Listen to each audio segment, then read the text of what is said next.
So, A&B is the greatest archive anyone could ever ask for. Of all the books I've read, of all the other online tutorials I've seen, this was the missing key. Every video is like packed with this information that I would never be able to get anywhere else. So I would say this is the greatest resource for learning animation. For me, A&B Animation Library is hands down the best animation learning resource that I've seen. I've tried all the tutorials, I've gotten all the books. I've never been able to really grow until I found A&B. And it's incredible. I've only just begun it, but I definitely am getting more from that than I did from my 1.5 years of college. I've noticed definitely that my animation has improved a lot, and it's more alive than ever. And what I also like about this animation training is that you also gain real confidence. Real Animator Training Library is unequivocally the best resource for animation, 2D animation, traditional hand-drawn animation that I've seen. So I wholeheartedly recommend the A&B Real Animator Training Library to anybody who wants actual knowledge and actual applicable concepts to create their own animation and to move forward in the field of animation and to set your work above those that are just kind of teaching themselves and not learning these tried and true classic concepts. A&B is motivated by his students' successes and improvements. He's a great teacher, a great animator with over 20 years experience in the industry, so you can't really get much better than that. I strongly recommend him to anybody. I'm thinking on how to put in words what I feel about it. I love that. It approached me from my dream of becoming an animator. Every cent I paid in there was worth it. I like that the library is structured. I can go back and watch it anytime I want to, and he's just got so much knowledge. And I just highly recommend it to anyone who's out there looking to learn traditional 2D animation. So thank you, MB, so much. And thank you so much for all you done for me. So, are you gonna join the library?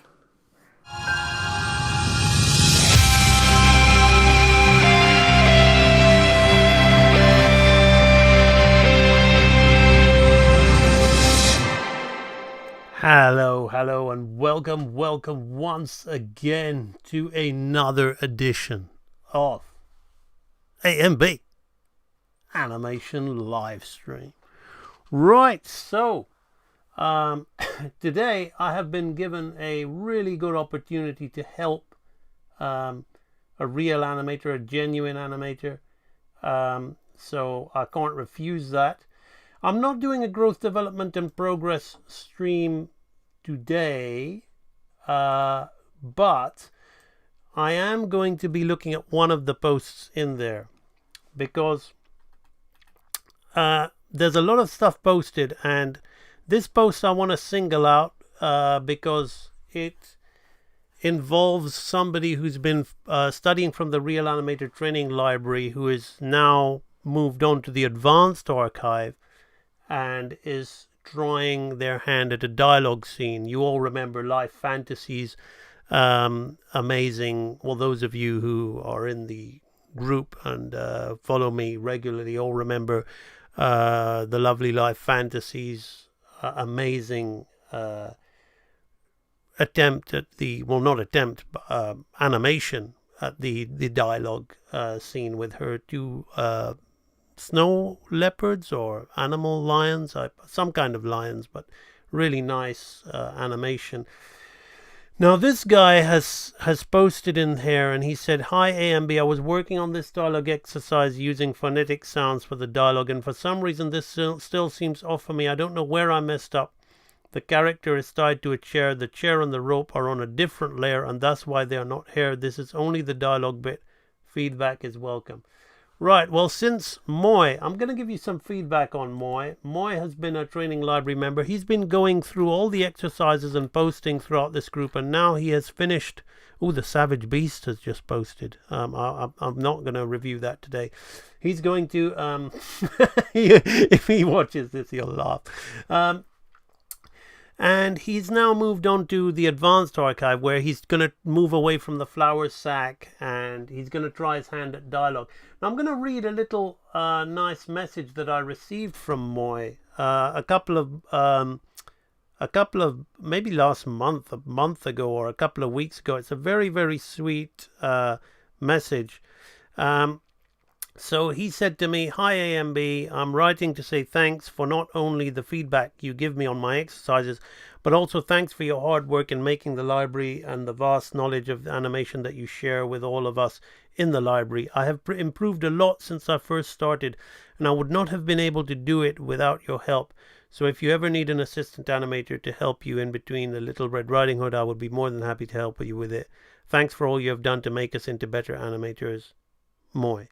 Now, I never really got round to replying to that. I get so many messages, it's really hard for me to reply to them all.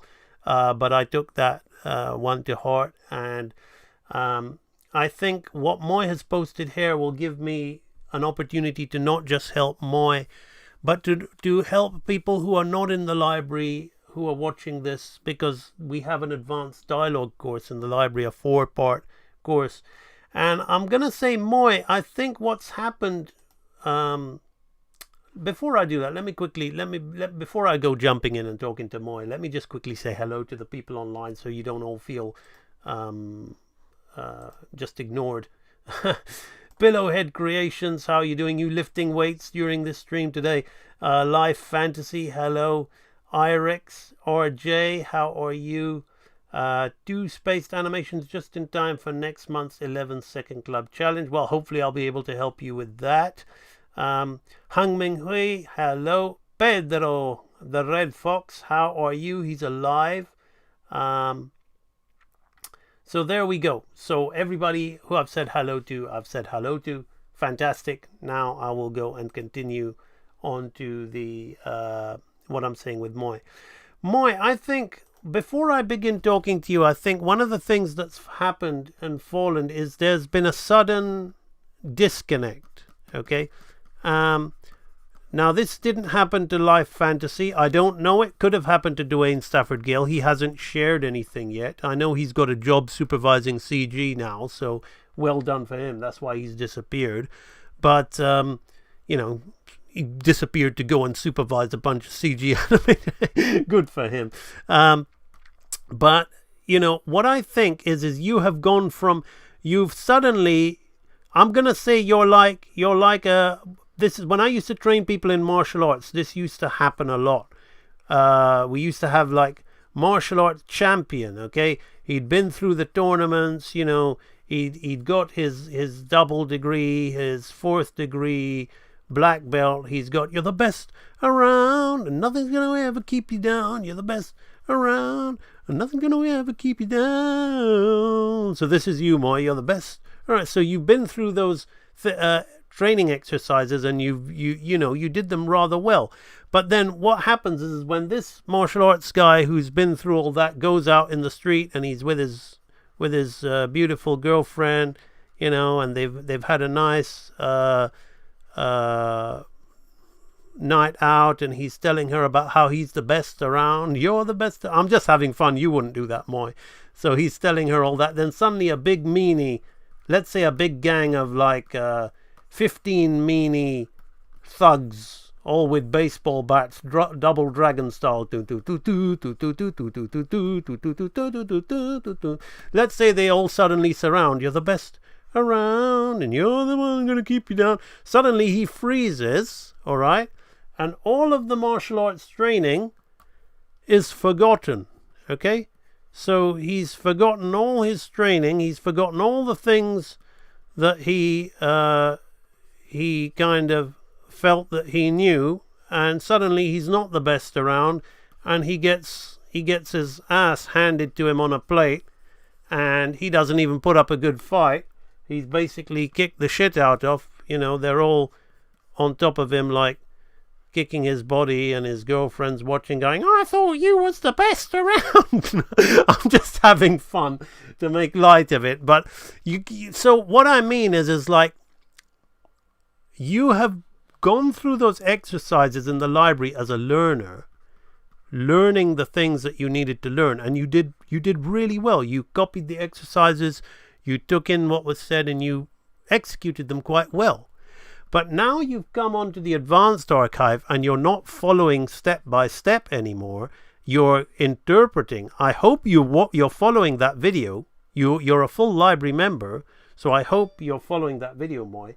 Now that you're doing it on your own, so to speak, I feel that suddenly you've kind of forgotten all of the things, because you told me you was from a cutout background before you wanted to up your game and be a hand-drawn animator.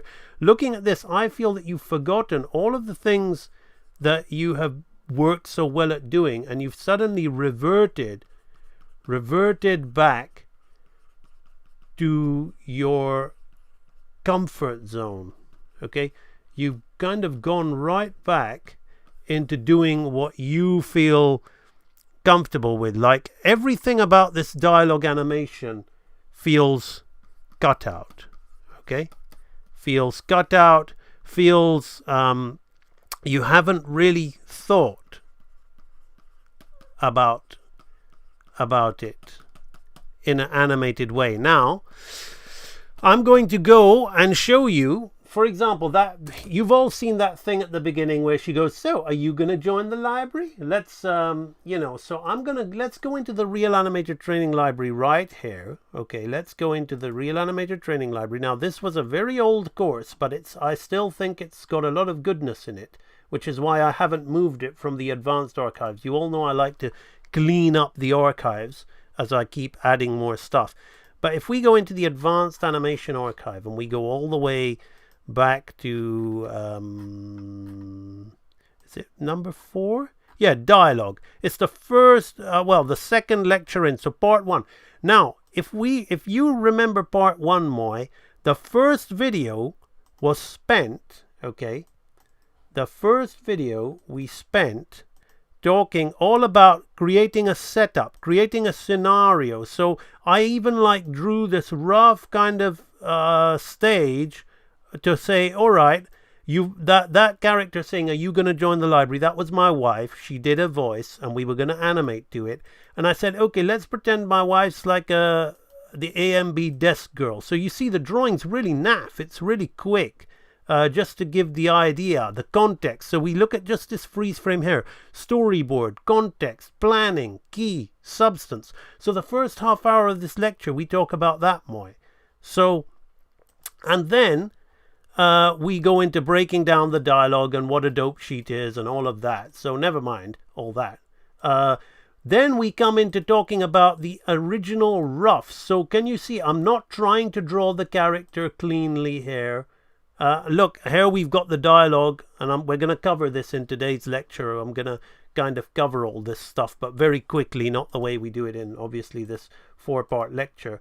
But here you see, we go through this test, and we really just rough out the initial rough thumbnails. So you see the finished animation looks nothing, is very different to what I'm doing here.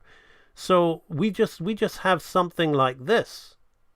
That's all we have. That's all we have. The desk girl getting into character. So then then we go all the way through the lectures, and then finally in the end we have we don't color it in, but we have our finished context animation where that's me explaining other stuff. In some of these, we're talking about, we're refining it. We're talking about mouth shapes and refining things and all those things in this lecture. So there's a lot going on in here, but when I look at I've had to give you this pre-talk. Oh, Maharshi Gautam's online. I saw him there. I've had to give you this pre-talk because when I look at your thing, it feels like all of that has gone out the window. And all of that, now I know you appreciate this kind of feedback. That's why I read your message out. So you wouldn't want me to be anything else, Moy. So I feel that all of that has kind of gone out the window. And you have just gone back to kind of what you know. So if the character's tied in a chair, why don't we see the thumbnails? Why don't we see a better angle of him tied in the chair? Why don't we see the ropes? Don't worry about layers. Don't worry about we're cleaning up and we don't see any layers of the rope. We need this rope could be causing his his acting, could be helping his acting. It could be constricting and stretching as he's talking. So why are we thinking about a different layer of rope? That is a completely disjointed, cut out mentality. And there's nothing wrong with that. Just because you've been through 2 archives of the training library, it doesn't mean you're the finished article yet. So there's nothing wrong with that. You shouldn't feel bad about that. That's what you've spent the majority of your life doing. So you're going to come straight back to that when you feel lost, Moy.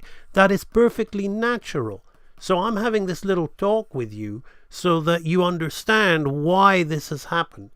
Because I feel that you're capable of so much better than this, which is why I'm investing this time in giving you this talk. And also by doing this, I'm able to create some good content that's going to help everybody who wants to be helped. 16 minutes of the stream is gone. The people who are finding this boring and have fucked off, well, fuck off. I'm here. The content I'm creating is to help those who have the patience to be helped. So they're going to benefit and you're going to benefit, and it's all great. So that's what it is. So let's have a look at the penguin was on a rampage. Let's have a look at your animation finally and see what it is.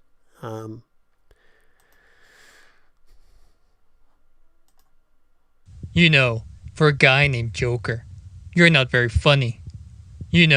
For a guy named Joker, you're not very funny. See, all that's what I'm getting from this, Moy, is like a single angle of a character's head, and all of those lovely flower sack exercises, those dogs running, those things you animated so well. I'm going to just remind myself and my viewers, just so people get an understanding, because this is important. I'm going to type Moy in here, just so people can see what you're capable of. So I know you've moved on to the solid drawing, and you did this solid drawing exercise. So you did this one, which was more recent. Now this is super tough. This is again advanced archive stuff. So you're more than capable of rotating a character. Granted, it's a very difficult drawing, and to get right. But that wasn't a bad attempt at keeping things solid. But see, you're doing all these great dog cycles here. You see. Very fluid, very, you see, moving in dimension, lots of weight. So you're following the exercises really well.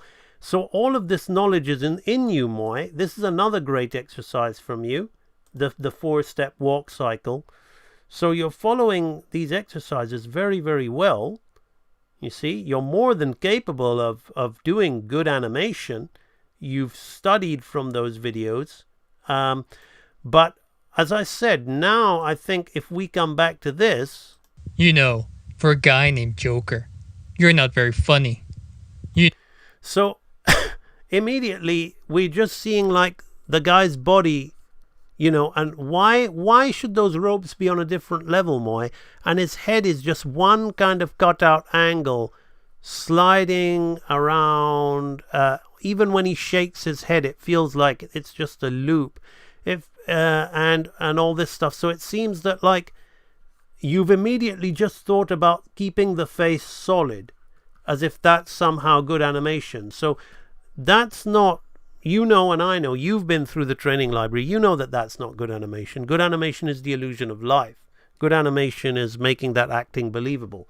So just this, I feel, Moy, is like it's coming from a different person. But obviously this is the Moy this is the way you've animated for years and years before you joined the training library, the cutout way, and you've kind of just reverted back to that. So I think I'm having this talk to you to kind of remind you that you got to think animation first. You can't think, oh, how can I economize? Why are we trying to economize? Who is this test for? This test is for you to be a better animator. So all of the economy of the ropes being on different levels, the reason why people don't move a drawing and people stay restricted to cutout is because, and I know this isn't you, they're afraid. They're afraid to change the drawing because they are incapable of doing it well. So facing that fear and looking at the reality of their drawing not working is painful. Okay, it's painful, and they feel bad and demotivated. Well, you are not in that because you've committed yourself to some training and some training and the time to get it right. So you shouldn't. Everybody feels a bit of that, but you're doing this test to get better. You're doing this test to try things. You're doing this test to do it differently. Okay, and right now, okay, I'm kind of giving you a personal kind of mentorship, which I used to give my inner circle students, because I feel your passion. I've seen you over the years investing your time and energy. And I've often said to people that it's not the skills. You can have all the skills in the world, which is why I gave that karatekas, you're the best around, that example before. You can have all the skills in the world, but if your mind is not in it, is not there, these are pointless. There has to be a mind skill connection, and I feel that your mind skill connection has just gone here. You've just reverted back to all that stuff. It's like all of the things I say in that 4-part tutorial, you'll know in that 4-part tutorial I hardly talk about mouth shapes. Yes, real animator training in a dialogue tutorial that spans 4 or 5 parts, I devote probably like 10 minutes to mouth shapes, because I point out in that tutorial that the mouth shape is the least important thing when you want to do a good dialogue scene. Because what is a good dialogue scene? It's acting. It's acting. It's the illusion of life. That's why it's so difficult. That stuff's so difficult, and that's why anime hardly has it in there, because it involves too much subtle movement. It involves too much subtle movement, too much control drawing, too much pencil mileage, too much care and attention on things like that. And it's quite taxing on the brain to make people talk interestingly, and to have that charm and wit, and to have that connection of life in the characters. So it's much easier to just move a mouth, okay, and then keep it on. Well, let's watch it again now, and then let's start actually going in there and interpreting this, and I'll tell you how I would have done it. For a guy named Joker, you're not very funny. So the only thing that I can say that I like about this one, Moy, is the fact that you've tried to have him shake his head here. Funny. For a guy named Joker, you're not very funny. So there's an attempt there to convey some kind of personality in him. So I would say the first thing we want to determine here, Moy, is angle. So the dialogue suggests we're going to ask the question. See, this is the important stuff. So you in the audience watching, if you're thinking you're going to leave the audience right now and you want to be a better animator, this is where the real stuff is. Watching me draw pretty pictures and explain the technique is nothing compared to this. So just pay attention if you want to be good. So the thing is, Moy, the first thing we want to think is camera angle. Because camera angle, the first thing, like you all have been looking at these things I've been doing lately with the ground hopper. So let me just open that up, because to just show you the power of a camera angle. So if I open these images I've been doing, I'm planning the shots for my ground hopper sequence. There's no animation going on in here. It's all me working out the camera angles before any animation begins. So we're working out camera angles. These camera angles tell you everything about what's happening in the scene. So there's no animation. They tell you who's in control, who's in charge, who's in power, what's going. They tell the audience subliminally what to think about. So the first thing you want to ask yourself, which is what we cover in the dialogue course, it is less so the camera angle, but we covered the stage as well, is what are you trying to say? What are you trying to say? Okay, and what I think you're trying to say is that although this guy is tied up, okay, he's in control. Because the line of the dialogue and what he says, let's listen to it. I think this might be your voice. You know, for a guy named Joker, you're not very funny. So that to me sounds like you're doing some kind of Batman or something, but that to me sounds like he's tied up, but he's the person who's in control. He's not intimidated by the Joker. So we've got to think about the camera angle. So my first thoughts, now I'm just going to go with the first thing that's in my mind here because I got to be fast for the stream. So I'm going to think, instead of having this kind of angle, what we have here, which is just a flat side-on angle where you've thought about economizing on the ropes and all that, I'm going to say, well, okay, we could have a slightly up angle in the chair like this. So that although he's tied up, okay, he's in the chair. Now, granted, it's challenging, especially for a beginner, to attempt a piece of character animation from an up angle. But I'm just going to do it the way I would do it, unrestrained, so you understand. You get a better idea. You can think about that. You can think about that later. You know where you are and are you capable, and why not try it from an up angle? At the end of the day, the whole point of this exercise is for you to practice and get better. So whether you are capable of drawing a decent up angle or not at the moment really doesn't matter. So I would say, yeah, let's have an up angle. Let's have it kind of like a kind of close up, but almost mid close up, so we can establish that he's tied up. We might want to even like have his legs out here. So I'm dealing with some staging here, and we might want to push in to him. Now, just as I did in the training library lecture, and I talked about the girl on the stage, you might want to have some heavies in the back behind him. Okay. So I'm not going to talk too much about that, but what's his environment? Maybe he's been tied up in a theme park, like an abandoned theme park, like an episode of... So we need to think about framing. Now, I might want to make him look like he's in the middle, so he's like a king, like I want to make him feel all powerful, but I might want to frame it slightly like this, because, we might want to have the Joker standing in the foreground here, okay?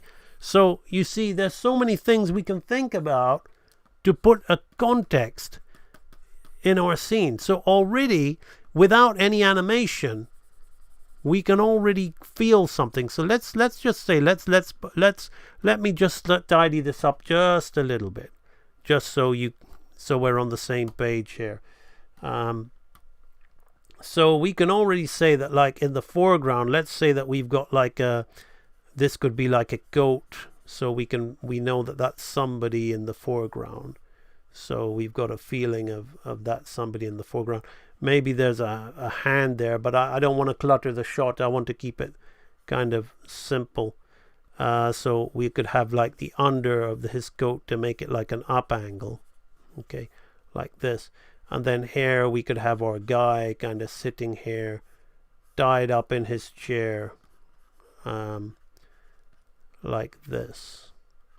So you see, I'm just thinking pure composition, and I'm gonna put a smug smile on his face so we get a feel of that. Let's delete the yellow.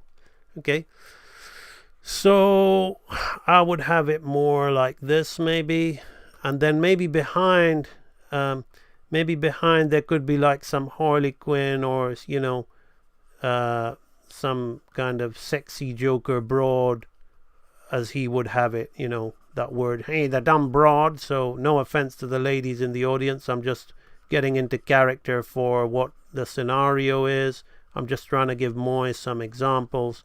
So maybe we could have something like this, maybe, whatever, maybe the Joker's hand and his glove could be behind his back here like this, and then maybe there could be another heavy, maybe there could be something like, I don't know, I don't want to like maybe there's a shaft of light, they're interrogating him or something. So you can see the possibilities of what just, this is where the real imagination begins. You see, even now, I even like in its early stages, I'm getting a good feeling about this shot. I'm getting a good feeling, and it's already giving so much drama to it that, even if the animation wasn't, even if he didn't even act, and this is why anime is so good. So yes, you're hearing it from me. Anime is so good because a lot of people love it and think it's great animation because this stuff is so amazing in anime. The framing, the staging. So all the anime guy has to do is just open and close his mouth with a little bit of a head cocked to the side, and people will think, oh my god, that's amazing animation, when it's just an amazing drawing that's really nicely shaded, nicely framed, with good mood lighting, and that's it, job done. So already there you've got a great dialogue scene from cinematics points of view. So that's one of the most important things to think about is context, okay, and staging. Okay, now you remember the law of staging where you did that exercise with the flour sack and the map with all that. Now you don't have to go to that example for this, but you still need to think about context. So even if I was to look at this and to just look at this, can you see the difference more? Now, you've obviously worked at this drawing a little bit more than what I've worked at this drawing, but if I took the text, let's just take your text here, okay, and I said, for a guy named Joker, you're not very funny, okay, and just imagine that coming out of his mouth, that would really fit. Now if I did the same thing with this, whatever the pose I used, would it fit as well? You got to ask yourself that. So this is something that is a big part of a dialogue scene that's missing. You'll remember with Life Fantasy's dialogue scene, she thought about that. She had a mother walk into shot, followed by a playful little baby or toddler or kid, and the mother kind of told her off and said, shh, and then said, come on. And then the kid reacted, and then they came on. Now, it was more than come on, but it wasn't much dialogue that the character said. Neither is my dialogue, so are you going to join the library? They're just small little lines, but it's the acting that makes those scenes feel alive and that give it the appeal. So it's not how much a character says or what the mouth shapes look like or any of that kind of stuff. It is this stuff, Moy. So this is why I'm spending a lot of time talking about this stuff, because this is where, this is the first thing the audience sees before anything moves. And what do they say? First impression is a lasting impression. Okay? So the first thing that the first thing that an audience sees is this. So you've already won the battle in the mind if you put a good bit of staging. You've already won half the battle. Then you just got to keep it moving. So right, that's the first thing. Then the next thing we do in the training library exercise is we take the... Why did I delete that? I might want to just use that for reference if I'm going to do more. Okay. So the next thing that we do, let me save that, is we take the the sound of the dialogue. For a guy named Joker. Okay. So we have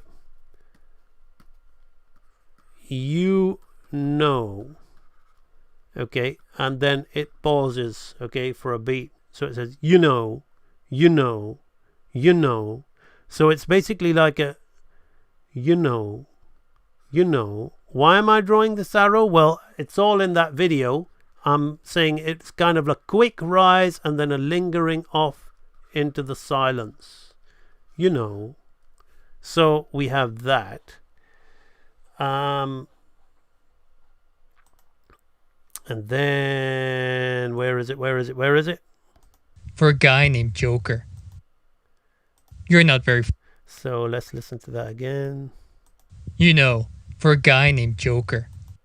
You know, for a guy named Joker. You know, for a guy. So when he says guy, so what I'm going to do, you really have to listen like this, and you have to try and mimic the voice. I'm going to write it like this. So, you know, this is how we would break the dialogue. Like in that tutorial, we got a full-on thing on how to break your dialogue down for dope sheets, which we go through in the first lesson. So the way we break dialogue down in the old days was we used to not write "you know" in the dope sheet.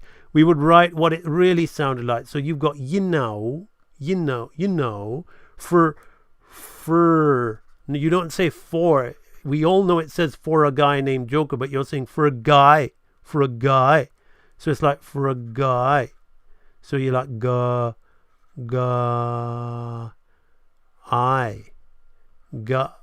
I for a guy named Joker. For a guy.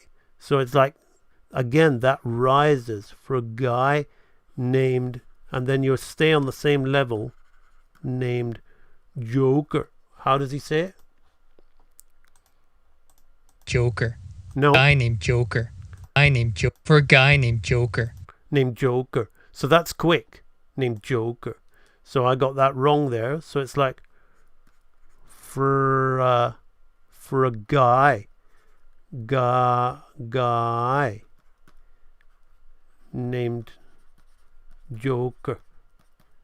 And like the Joker, I'm just going to put joke, like it just goes straight from the K to the R. So it goes for a guy named Joker. For a guy named Joker. So like I would say it rises again. Hair. So all of this is in that video, and I go into it in much more detail than what I'm doing now. I'm just doing this super quick. So you need to watch that video, those videos carefully, and don't just watch the techniques of how to draw the mouth shapes and all that. Watch this stuff carefully, Moy. You know, for a guy named Joker. And I think it pauses again. Joker. You're not very funny. So it basically goes, pauses again for a beat. And then the way he says you're not very funny, I need to create a mind impression of that. You know, for a guy named Joker. You're not very funny. You're not very funny. You're not very funny. You're not very funny. You're not very funny. You're not very funny. That's just one quick thing. It's like you're not very. So that, you know, you're not. So I'm seeing that as YRRNADVRRY. Okay. See, I've lost some of my audience here because he's not drawing any dialogue. He's not doing anything. So it's like you're not very.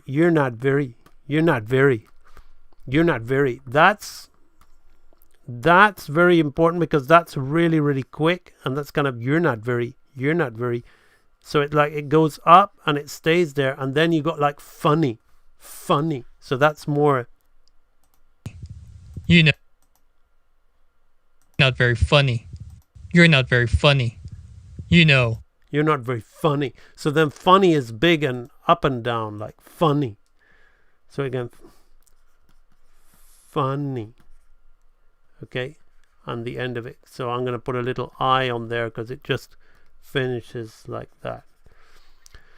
So it goes, you know, for a guy named Joker, you're not very funny.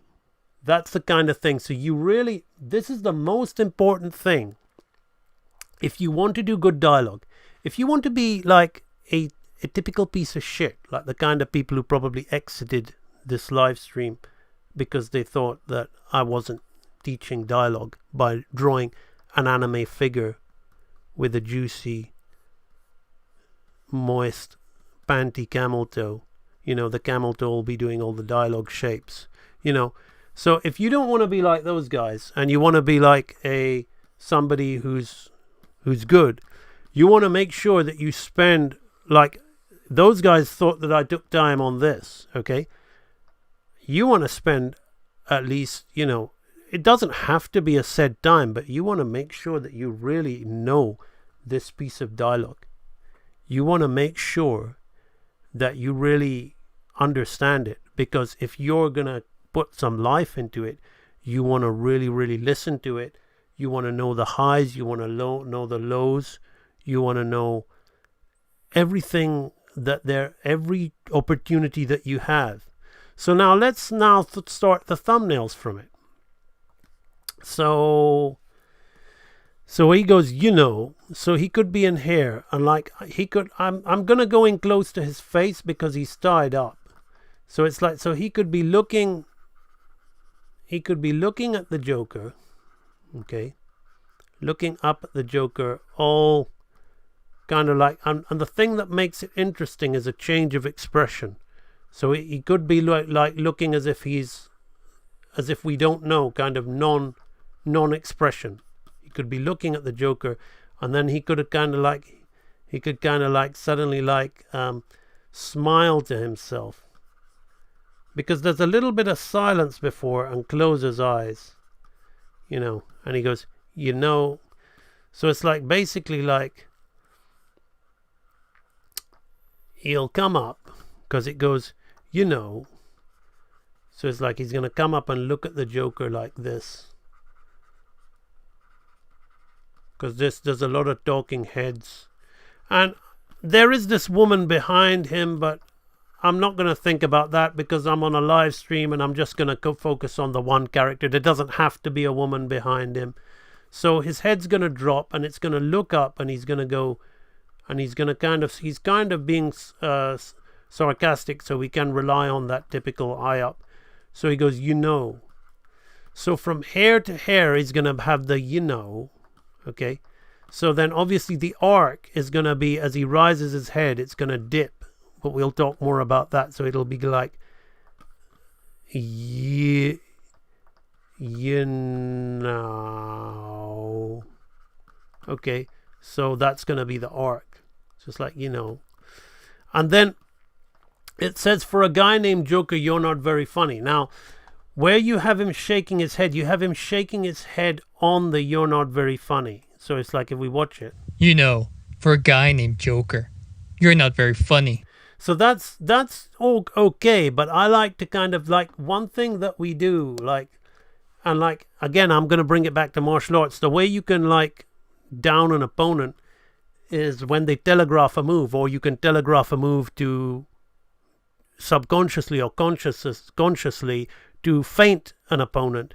But like, basically when you telegraph a move, you're basically like, you're giving it away. You're like, oh, he's going to do that. So you kind of want to telegraph this guy's thoughts beforehand. That's what I think is a bit more naturalistic. So as he says, for a guy named Joker, I would have him I would do my, for a guy named Joker. So it's like, for a guy named Joker, I would kind of have him like have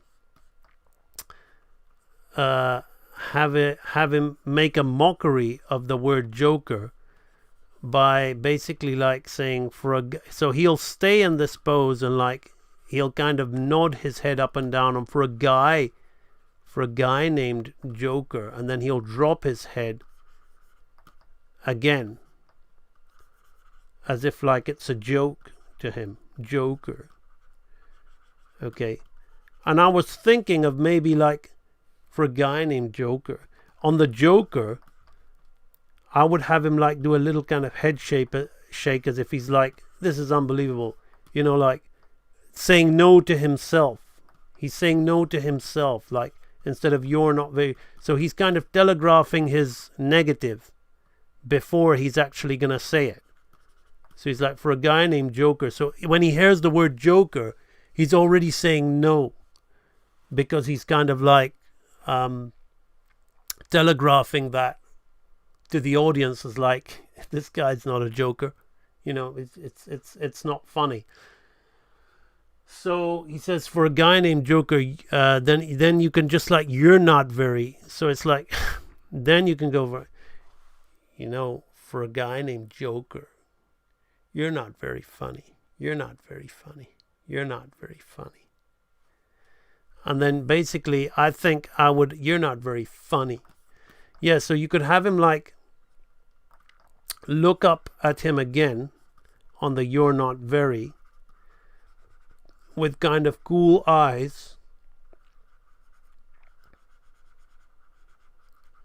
And I'm kind of drawing the expressions in a way that I can read them. So we're going to elaborate on that. So you could come up to him again with cool eyes on you're not very. So for a guy named Joker, okay, so this is Joker. Then all the way here is you're not very. You're not very. So we want to finish here by very. And then he's going to open his eyes and maybe cock his head to the side and say, funny. And he might lean forward towards Joker. So I'm just going to build on these thumbnails a little bit more before I start. What are we? We're now 46 minutes in. So I'm used to kind of knocking out, like what I'm doing here is not necessarily great acting, but because I've been an animation director for a TV series, I was looking at dialogue scenes all the time and repairing them on the Legends of Chima for Lego. The guys at Prime Focus in India would be sending dialogue scenes through all the time, and they were just stilted and stiff and dead. So I would just suggest little head nods and bobs and arcs and things to add some life to it. So your guy is basically a talking head because he's tied up, but that doesn't mean that we can't use body language. So we're going to look at this angle again. Now, I know I said I'd put this woman here and all that, but I can't, you know, she might add another dimension. He might be looking at her and then looking back at him because she's his girlfriend to antagonize the Joker even more. But now that's really, really thinking about it, which is what you should be doing. But for this stream, I'm just going to focus on this guy here and just go with my first initial thoughts. But I just let you know that while these first initial thoughts might be very professional and all that, they are just first initial thoughts. You know, if you're working for high grade Disney stuff, they really and ah about this. You really have back and forths with the director about this.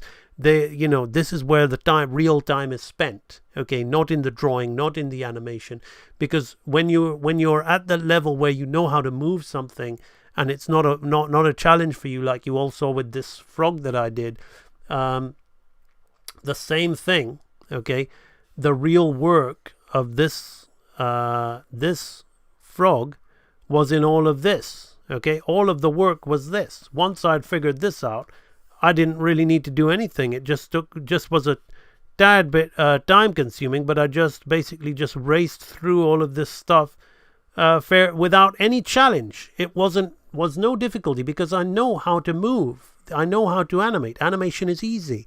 It's this stuff which is what needs the thought. This is what makes the animation work. This is what makes the animation good. So, especially with dialogue, that stuff needs even more care and attention. So, that being said, let us now start. I'm going to look at your model, and I'm going to just take him off screen to give me a rough idea of him. He kind of looks like you're trying to do the Kevin McGuinness boy from Batman of the Future. But I'm going to make a quick little kind of reference to him while I block out these thumbnails. So the first thumbnail, we're going to kind of have him. Let's do it all in the shot. Let's work it like shots. So I'm going to, the way I'm not going to get lost on any of this is I'm going to cut all of this, edit, cut, drawing object, and I'm going to create myself a new scene here, and this will ensure that I never get lost when I look at my thumbs. We used to Xerox our thumbnails and print them and stick them to the top of our animation desks back in the day when we used to work on paper. So I'm doing the equivalent of that here. With each shot, I'm going to put these in a gray. So every time I draw something, I have got them to refer to. And I'm going to take my first initial this, just to get my first initial pose to save time. So I'm going to bring this guy in here. So I'm going to put this here like this, and I'm going to make that yellow. And I'm just going to come here and just very quickly kind of block in this, just so I have some context of what I'm doing. Right now I don't need that. Okay. So for my first pose, I'm going to think a little bit about this one. So he's tied in the chair. And let's just do a typical generic human face. 1, 1, 2. Okay, let's give him kind of like, I'm gonna look at your nose like this. We want to start with a kind of like not much of an expression. Okay, so he's got high cheekbones, and it comes to like a kind of point like this. I'm not going to care too much about the drawing, but I'm going to start with something that I can work with to make this to set an example for the thumbnailing. Okay, so I'm just gonna, let's give him these kind of curtain haircut that he has. We'll see a bit of the head there, and let's go for all the, you've got a nice kind of Bruce Timm vibe going on. So let's just have the clavicle coming in here like this. The body will be tied in the chair like this. His hands could be tied behind the chair. Okay, like this. So we want to think about the pose so we don't all your thing of like drawing the ropes on different levels makes us miss the opportunity to get the pose as nice as we can. This is what dialogue is, Moy. Just to remind you, it is not mouth shapes. Okay, so we've got the open legs here like this. Right. Then there's going to be like a little stool behind him, but we're just going to like do something like that. And then we're going to have this. Okay, so we have this. Now I could just thumbnail on top of that, but what I'm going to make it a little bit smaller so I can see my thumbnails. But what I want to really do is I want to put some character on this so we can start heading in a direction. So let's make a drawing out of this guy. Okay, so let's give him some costume. Let's put him in some kind of context. So his open shirt, his jacket is like this. And we've got these side pieces here. So that just gives him some kind of context. And I want to draw those ropes. So don't, like, if you want to present something to somebody, I'm going to keep talking about this more. All this, the ropes are on a different level, so we won't see that. Like, why, like, is this an industry project or is this a test thing? Like, are you doing a piece of limited cutout to save on budget, or are you testing your skills to be a good animator? So, you know, let's not do all this kind of like business. So I'm going to have to change his pant level, which I will do. But right, for now, we're going to put this jacket. Probably I've made him more dominant on that side, but I don't want to get fussy with the drawing at the moment. There's a little bit of left to right problem going on with that drawing. Now we're going to have some kind of expression on the character. Now I'm just going to draw these eyes in my particular style to save time, my own style, and I'm just going to put a kind of little nose on him and kind of like a mouth. So we start with a neutral kind of expression on this character, and let's just give him some kind of Titan AE vibe on the hair, because that's just easy for me to do that. Right, something like this. And just to speed this up a bit, let's move the bottom legs there, and these are going to be jeans of some kind, like this. Right, so we've got something to work with, something for me to build on. Just like in that initial video in the training library where I didn't care about the drawing. I'm not caring about the drawing here. I'm just getting it to a level where I can say, okay, that's a start. That's like a rough storyboard drawing. It gives me a kind of vibe of something to work with. I haven't even figured out the chair. I don't, there's just something. He's sitting on something. We need a prop design, a background design for that, which we might want to think about later on, but that's enough. So this is this pose. Okay, so now the next pose, okay, what we're going to do is where we go, where he kind of, before he even begins the attitude change, okay. So the attitude change is I would kind of have him drop his head. I'm just going to put a frame there because when I flip back and forth, I would kind of have him drop his head and close his eyes, and him raise his eyebrows here like this. So again, I'm not even going to be paying attention to model here, Moy. And if you're going to post a dialogue test, the first thing that you should post is something like a pose test, which is again the first thing that we talk about in that video. So here, there's not going to be much movement on the body. We might even want those legs on a hold, and yeah, that's okay. Like Disney stuff do that as well. We don't just move things all the time for the sake of moving things. So you see, I'm not even caring about drawing this guy's face nice.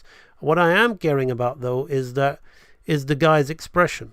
So I'm being extra cartoony here. I want to show like there's a definite kind of like carefree, like he's completely mood change. Okay, mood change in the guy's thing. Now as he's come down, we want to kind of relax his shoulders. So I'm going to kind of move, I'm going to think about, well, the shoulders are going to kind of be relaxed a little bit. See, this is the kind of subtle stuff that separates the men from the boys and the women from the girls when it comes to, even like this rope might expand a little bit. Out here, we might want to just change the angle of the rope. Just subtle like. And then these guys are going to kind of be on a hold, so I'm just going to kind of keep them there like that. So like even before he's done any talking, it's going to be kind of like this kind of thing. And then we're going to suddenly go into the up where he goes, so I'm not even going to do the, remember Moy, extremes. So I'm working from extremes. So it's about the mood shifts. We're not trying to get fluid. Oh, we want to see his mouth moving. We want to see him saying. We want to get him to the end point of each pose. So now he's going to go, So I might want to change that big circular arc to just have him just kind of look up and bob his head down. But I'm thinking about the arc, but at the moment I'm thinking about the end position. So like maybe his head is gonna be kind of looking up, tilted to the side. Maybe then I'm gonna kind of like bring his shoulder up a bit like that, just to kind of have him kind of suggest playfully as if he could raise this arm, but he can't. So I'm just kind of suggesting that, okay, so we're just gonna have this guy up here like this,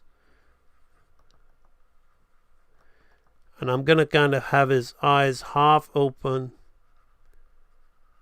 smug like this, kind of deadpan,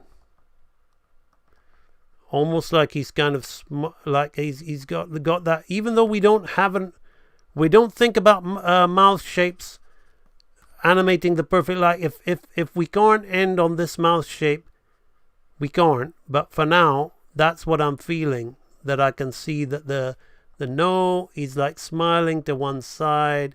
He's kind of smug. Okay. This kind of thing. So we've immediately started with an expression change, which just makes life a whole lot more interesting. Okay, I'm not gonna... You see how I'm getting rougher and rougher with this guy's face as I start moving more into the thinking about the actual animation. So if you think about it more, that even with an animator of my caliber, if you're seeing me not... Like, I can't think about drawing the face at the moment and making a pretty drawing at the moment. I want to think about the attitude of the character. So I'm not thinking about the model. I'm just gonna bring yours in again, just so you could see. All this shows me is that you're thinking about the model of the character. That you're not thinking. So for a guy named Joker, you're not very funny. See, that's what that vibe is. So I'm deliberately bringing yours in to show you that, look, I'm not thinking about that. That's not important to me right now. That's not important in the slightest. So I'm going to bring in this coming in here like this, and I'm going to kind of keep this. I'm kind of losing the body at the moment, but I'm just kind of drawing this on here, because then I'm just having it there to think about what I want. I don't think I want him doing anything with his legs at the moment, because it's a subtle movement. And then he's going to go the next pose. I'm just going to bring this up slightly. Let's bring this up as well. So bring this up. So we kind of so it's like, and then this is just annoying me. Okay, so now the next pose, he's going to do that thing of coming down for a guy named Joker. So it's like, then the next pose he's going to like do for a guy named Joker. Let me bring this back in here, because I don't need to refer to it anymore. And it is kind of... I'm going to have to close it. It's kind of distracting my other screen. So we have now for a guy named Joker. So we're going to drop his head on Joker. So he's looked down this way. Now I want him to look down the other way. And maybe for a guy named Joker, for a guy named... I'm just acting to myself, excuse me. For a guy named Joker. Now, maybe I might want to relax his legs, but it might be movement for the sake of movement. For a guy named Joker. Yeah, for a guy named Joker.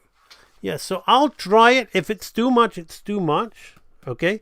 But maybe I'm just going to suggest it in here, because I like to animate. I'm from the animated school of thought. I don't like people just Like there's a trend in CG animators where they just film live action and copy the live action exact. Like animation needs the law of exaggeration, otherwise you're just going to be an automator. Like as I said, the time's going to come in the day when you know, a 5-year-old will be able to mocap their own face with an iPhone, and then there'll be no need for that kind of animator just trying to copy his own live action reference. What's the point? So let's just focus with the head looking down, kind of like mockingly to himself. So he's going to look down here like this, as if he's kind of like laughing to himself. You know, his eyes are going to close again. So you see, I'm really not.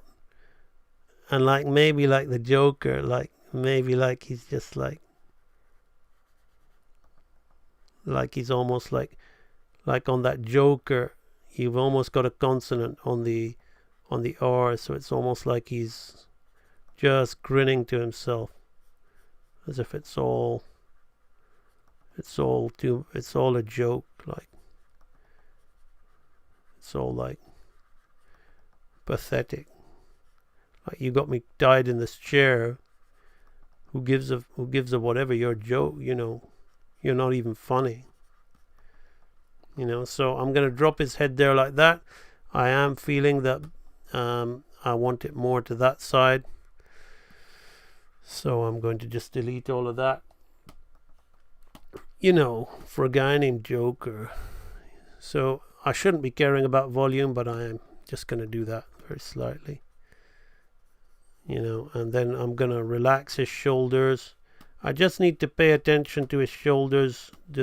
Again, I'm not thinking volume, but I do want to kind of, we've got to remember that this is an up angle. So you see, I just did that drawing at the start just to give me a point of reference, but it's not, I'm not sticking, like I'm not trying to make nice drawing. But what I am going to try and do is like think about, let's imagine if he kind of like put his leg over the other leg, you know.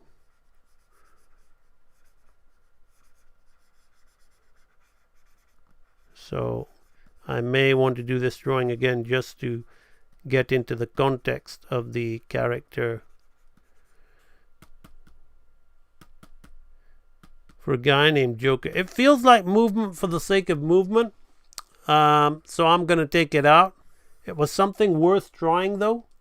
Because you always, you know, there's no harm in looking for that opportunity to get that little bit of extra charm and appeal.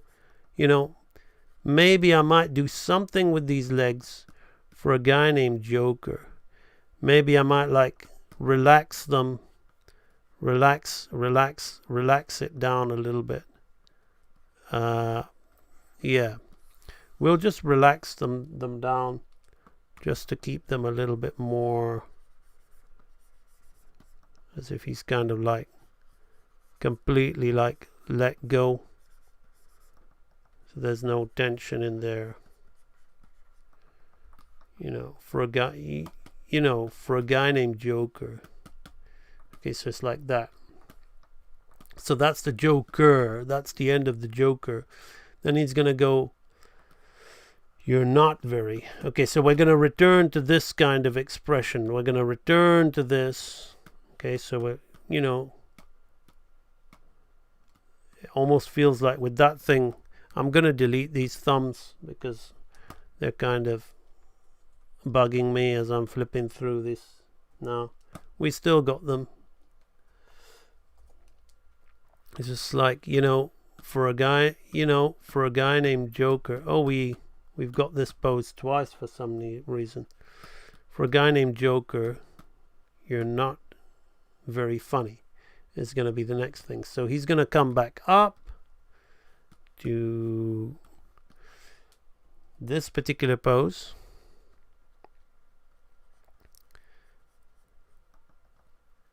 So I do want to have a slight difference between this and this. So I'm going to have his head like this, leaning in this way to him. Okay. And then that way maybe I'll bring this shoulder up a bit. As if he's shrugging to himself. He could shrug, do a little shrug where he goes, "You're not very." So he could shrug his shoulders. For a guy named Joker, "You're not very." Okay, so here we've got like a little shrug. So we've added a little shoulder shrug. But I'm going to kind of stick to this kind of half eye expression.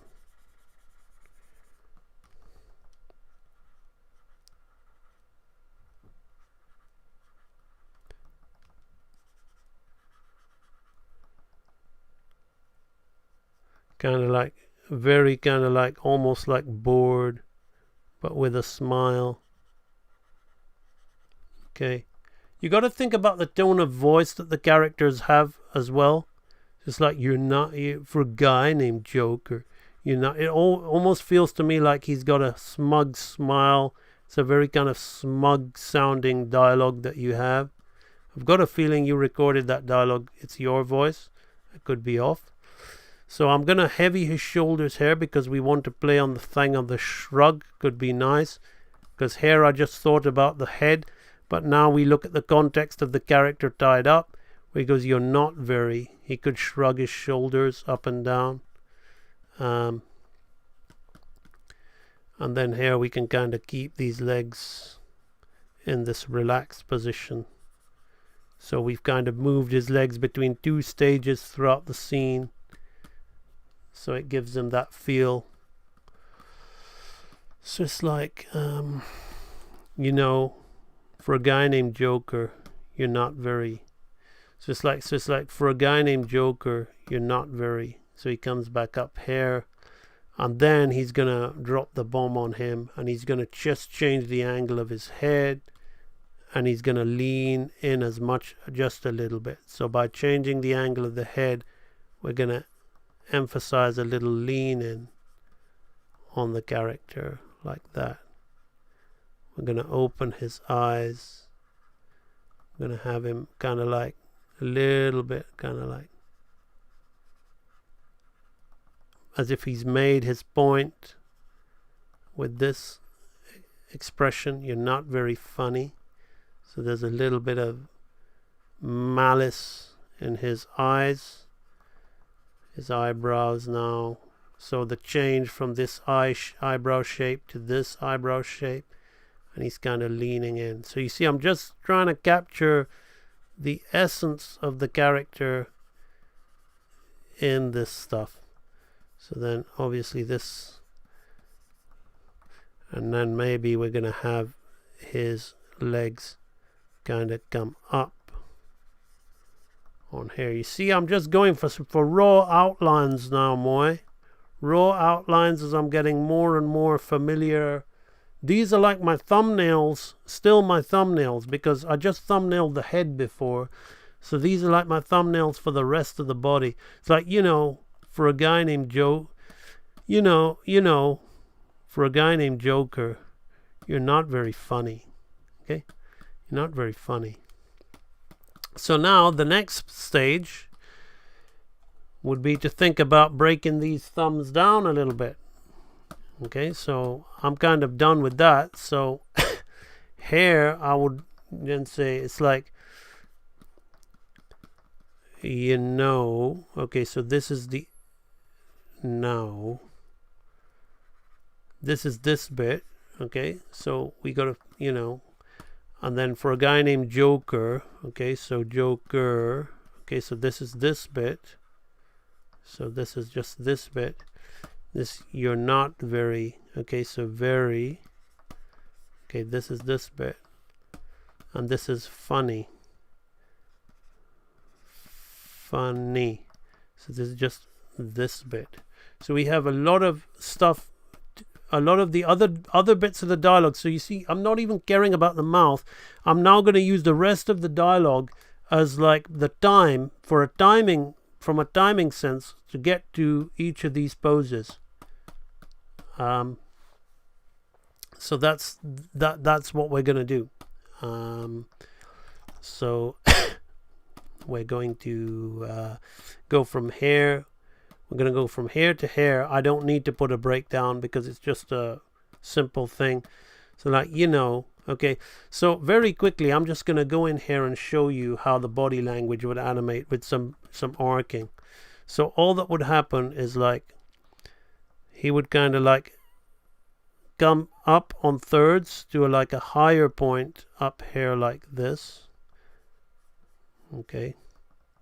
So I would have him like come up to a higher point, maybe extend his shoulders just a little bit like this. And I'll just use partials here to emphasize my point.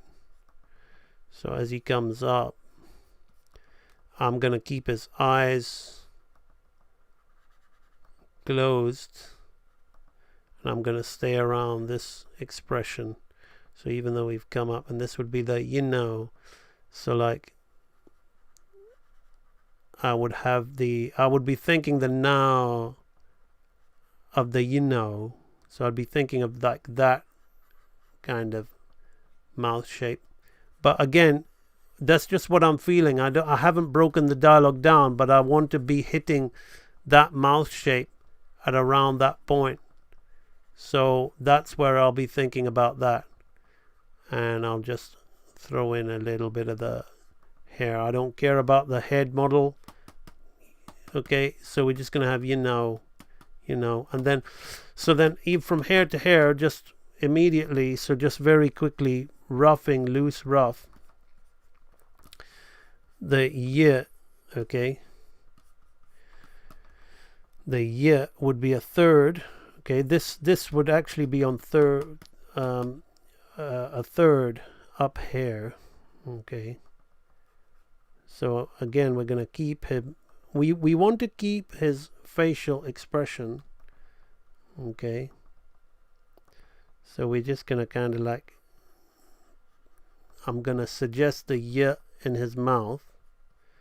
And of course, you need to know your mouth shapes, but you're going to see that mouth shapes are really not that important when you got your body language down. Okay? Really not. I mean, you got to understand, like especially with anime, they don't even break dialogue down. But sometimes it works in like.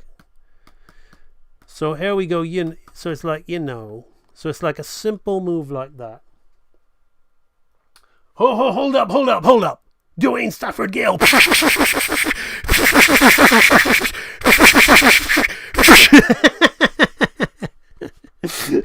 Sorry, I just gotta wake my audience up with Dwayne Stafford Gale. I just saw him in the chat. So it's like, So you see, that's like for a guy named Joker. It's like, so then we wanted some kind of like little head shake going on as he comes down there. Swanimation shouting in the hey in the audience. So it's like, so now we're going to drop like this. So this, then from here, we've got like for a guy named Joker. So here we've now got all of the, so like this is yeah. This is now. From the now. Okay, so now. So can you see how that's kind of happening? Like, And it's like, we want to stay here like for a guy named Joker. So it's like, I just want to listen to that one more time, because I've got this thing in my head, but I don't want to fall in love with my own voice of it. I've got to hear the real voice.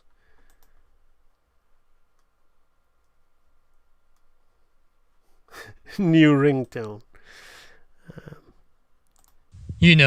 For a guy named Joker. For a guy. That's actually where, for a guy, that's where I would shake his head. Not even on the Joker. So I would shake his head on that. So like for a guy. So it's like, so what I'm immediately thinking here is all in the head. Okay. So it's like, so I would like, I want to go for a guy, So like when he says fura, okay, I'm going to level his head up like this. Okay. I'm going to open his eyes. Okay. I'm going to open his eyes up like this.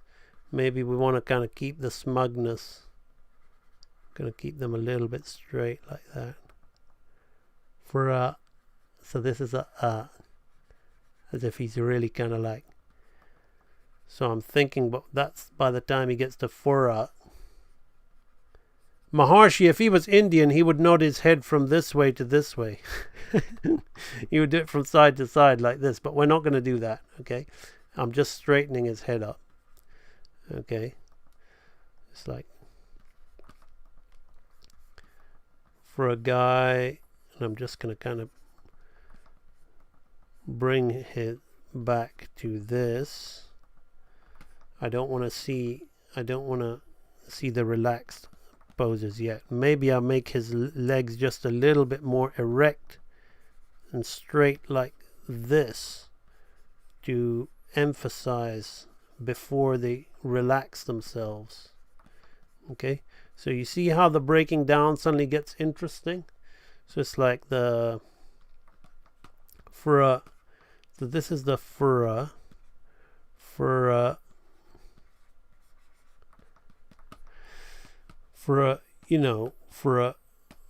guy named Joke, for a guy named, now he's gonna like go for a guy named. So then what we want to do, we want to, on named, we want to have his head in the opposite way, in a kind of down this way. I'm just turning his head into a block. You bungling blockhead! You blockheads me! Okay, so he's going to be like hitting this kind of, for a guy named. I'm gonna kind of have him like high-five looking up. Really, I was gonna close his eyes, but his eyes are gonna close on the Joker. This is gonna be the real piss. I'm really, as I'm drawing this, I'm really trying to annoy the Joker, like, or who he's talking to. I'm really thinking of how to really look down for a guy named. Okay, so I'm really just thinking about, like, it's like what a fucking joke, That's immediately like what I'm trying to convey. That's all that's all what's in my head. Not trying to get the drawing nice. I'm just trying to get that essence in this. For a guy named, we need to have him looking up. So even though this is a really shitty, I need to emphasize that he's looking up at him. Yeah. That'd really, like, if you just showed your artwork to somebody and they were looking at you like that, you'd want to kill him.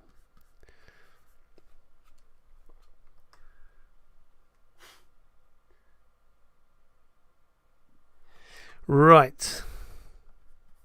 I was just reading the chat there. I think Dwayne Stafford Gill is gone. I think he didn't hear the firearms in honor of his name. For a guy named, yeah, let's keep his legs up for now. This might all have to change, okay? But let's keep his legs up, because we're kind of straight aheading these breakdowns. I'm using a bit of straight ahead with these poses. For a guy named, okay? So this is named, gonna be around here. Named Joker. For a guy named Joker. For a guy named Joker. For a guy named Joker. For a guy named Joker. Yeah, this could all, for a guy named Joker. For a guy named Joker. Maybe it'll work, but I'm gonna stick with what I'm doing here. For a guy named.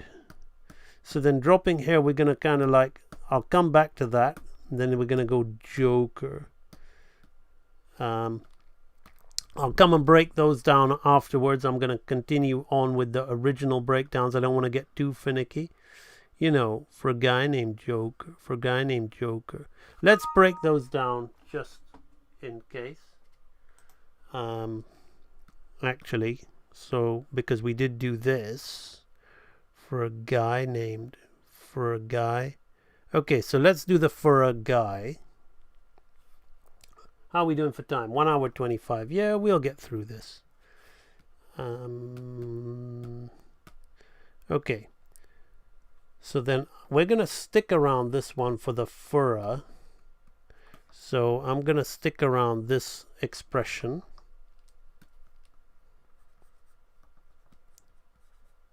Okay. And that's where I'm going to kind of have a blink. But we're just going to kind of stick around that expression. And we're going to put a F, even though we might not hit that F shape there. But just to get a feel for the dialogue. So we're just going to stay on that. And we're going to stay on this. Maybe we're going to indicate a halving of these legs. It doesn't matter. So this is the fur for a guy, for a, that's it, you know, for a, that's it, you know, for a, now we're going to go guy named, so we got to drop down for a guy named, you know, so we're going to kind of like just do a kind of little head thing here for guy. So I'm going to turn his head this way. Again, do a blink like this. So there's going to be a little head shake as he drops it for a guy named. So we're going to go straight to the consonant here. Okay, you see I'm not caring about anything. I'm just breaking it down and I'm just focusing on the head on this. It's all in the head. So I'm just using the partials. Okay. For a guy named, okay. And then what we're going to do is we're going to add another little kind of head shake here like this. For a guy named, it's just like, we're going to like open his eyes looking at him on this one. And I'm really just going to treat the head like this because this is just a lot of unnecessary breaking down of a model that we don't even have. So I'm not going to waste my time drawing that. Okay, I'm just testing things here. So we're going to do that for a guy named. Okay, and then we're going to do another little kind of subtle small head shake. It's going to go this way.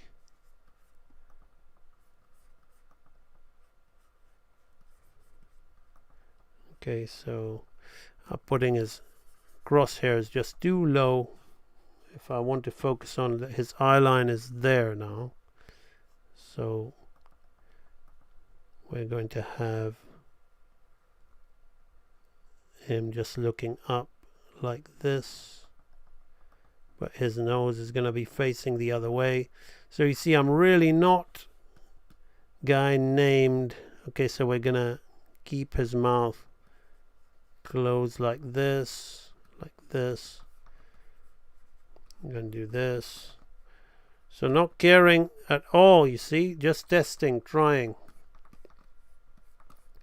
Where's the drawing? Where's the trying to keep things solid for a guy named?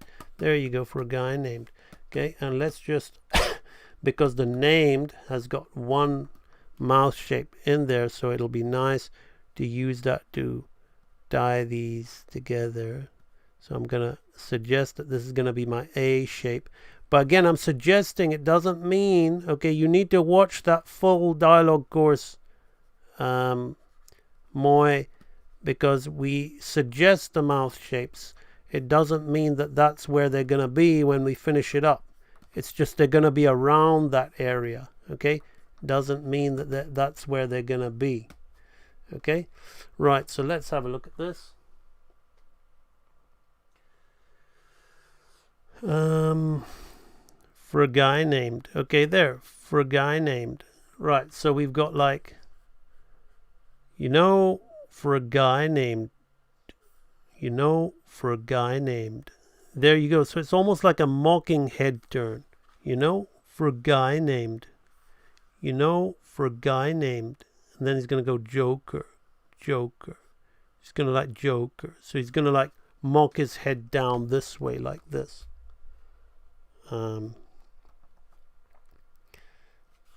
So just very quickly, so we don't get lost. This is very important. Again, this is in that tutorial. For a guy, so it's like I named, and that's the end of the named. Just so we know where we are. Okay, so this is basically thumbnails. I'm still thumbnailing, okay? Just because it feels like I'm animating, but I'm still thumbnailing this. Joker. Named Joker. Yeah, he could roll his eyes. I'm just going to listen to that. You see how more ideas are coming to me? Let's listen to that again. For a guy named Joker. Yeah, a little eye roll. I think I could. I would have liked the dialogue to suggest a bit more, but a little eye roll. I think a guy named Joker. Okay, so I'm gonna do a link to this, just like, so the eye roll is gonna like be like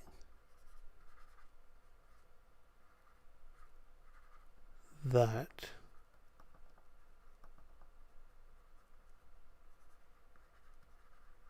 See, on the O, Joker. Okay, so I'm thinking of the expression.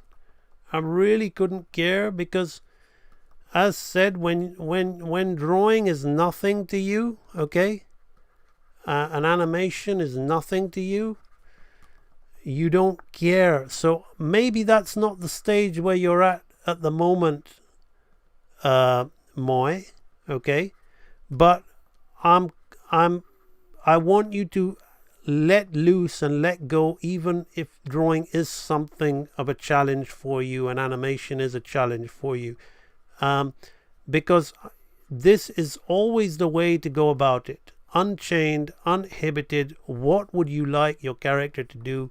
Just think about that. For a guy named Joe, for a guy named Joker. Okay, so that head roll could be pushed just a little bit, like that, and then we can like relax his legs out, play it safe, just half them out. For a guy named Joker. Okay, so this is Joker. Okay, I wish there was more O, but there's another not, but I think we can still get away with it. So I'm going to do a lead into that with the joke, so I'm going to kind of like put a kind of small shrug, not too much of a shrug, to kind of emphasize the head roll. Okay, so we're going to lift it, we're going to close his eyes. Always close the eyes to get into the eye roll. So the consonant is the link, okay? The consonant is the link for the Joker.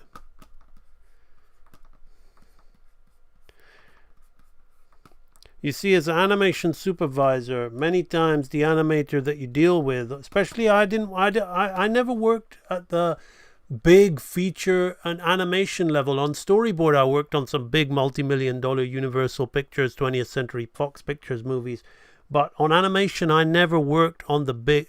I never had the fortune of going and working on the big studios. So where I worked with small teams in the UK with lesser animators. So many times as a supervisor, I would block stuff out and they would literally take this kind of blocking that I would do for them, and the animator would basically stick to that but put it on model and make it work and whatever. But I would, in a morning, I would just sit down with them and do something like this for a guy named Joker, like this.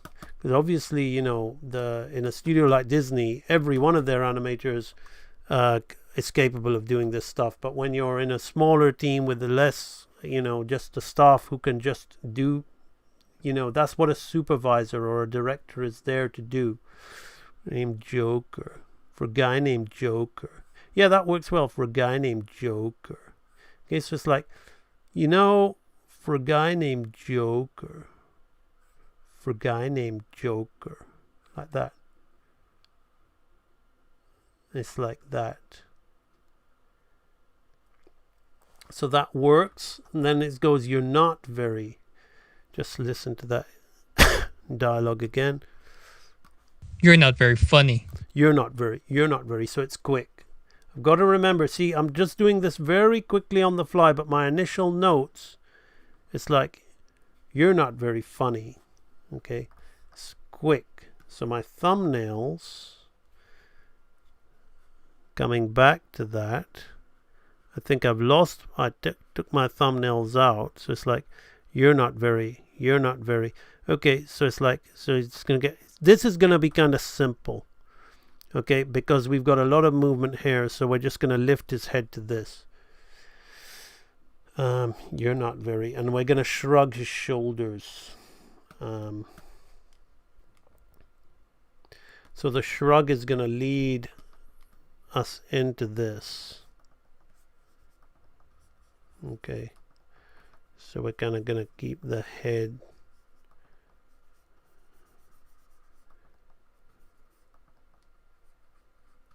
looking up.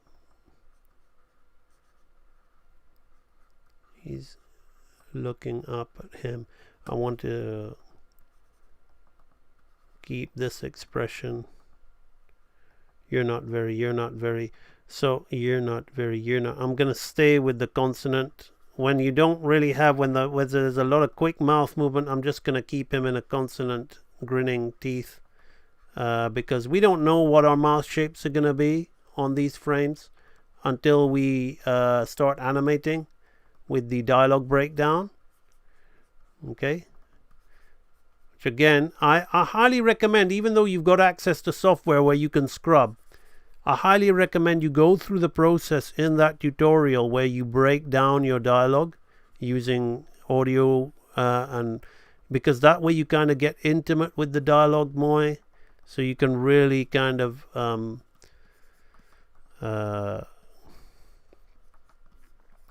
do something with it. You really get to know your dialogue. Too many young animators today just scrub the audio track and are in such a rush to draw mouth shapes, and that is not the way. That is the way an imbecile animates. So you're not very. Okay. You're not very. So I'm just gonna like let's settle in, let's slow in.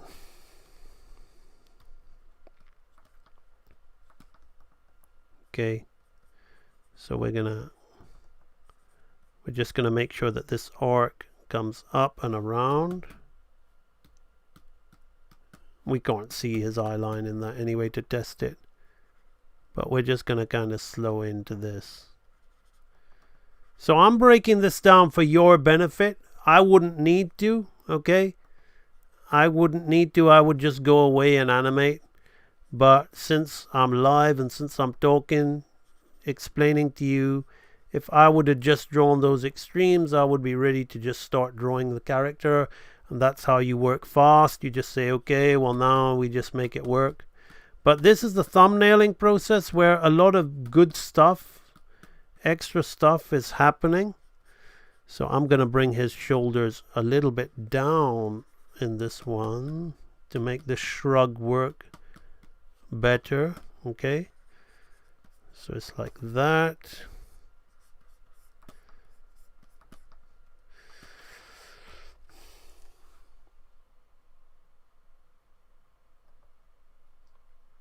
Right, so we now have named Joker. You're not very. Okay. Now because this shrug is so rough, it's kind of affecting the way I'm looking at that. You're not very. Yeah. So we've got, for a guy named Joker. I might want to rest on that a bit. You're not very, and then he's going to go funny. So we're just going to change these two like this. And the way we change between these two is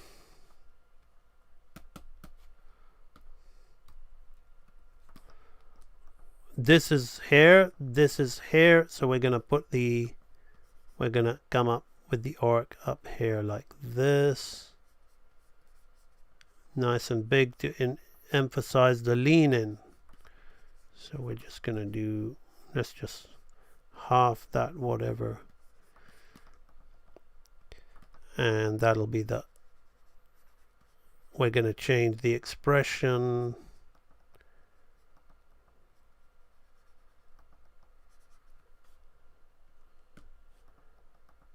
We're going to keep it on this expression. So we're going to open his eyes and his mouth.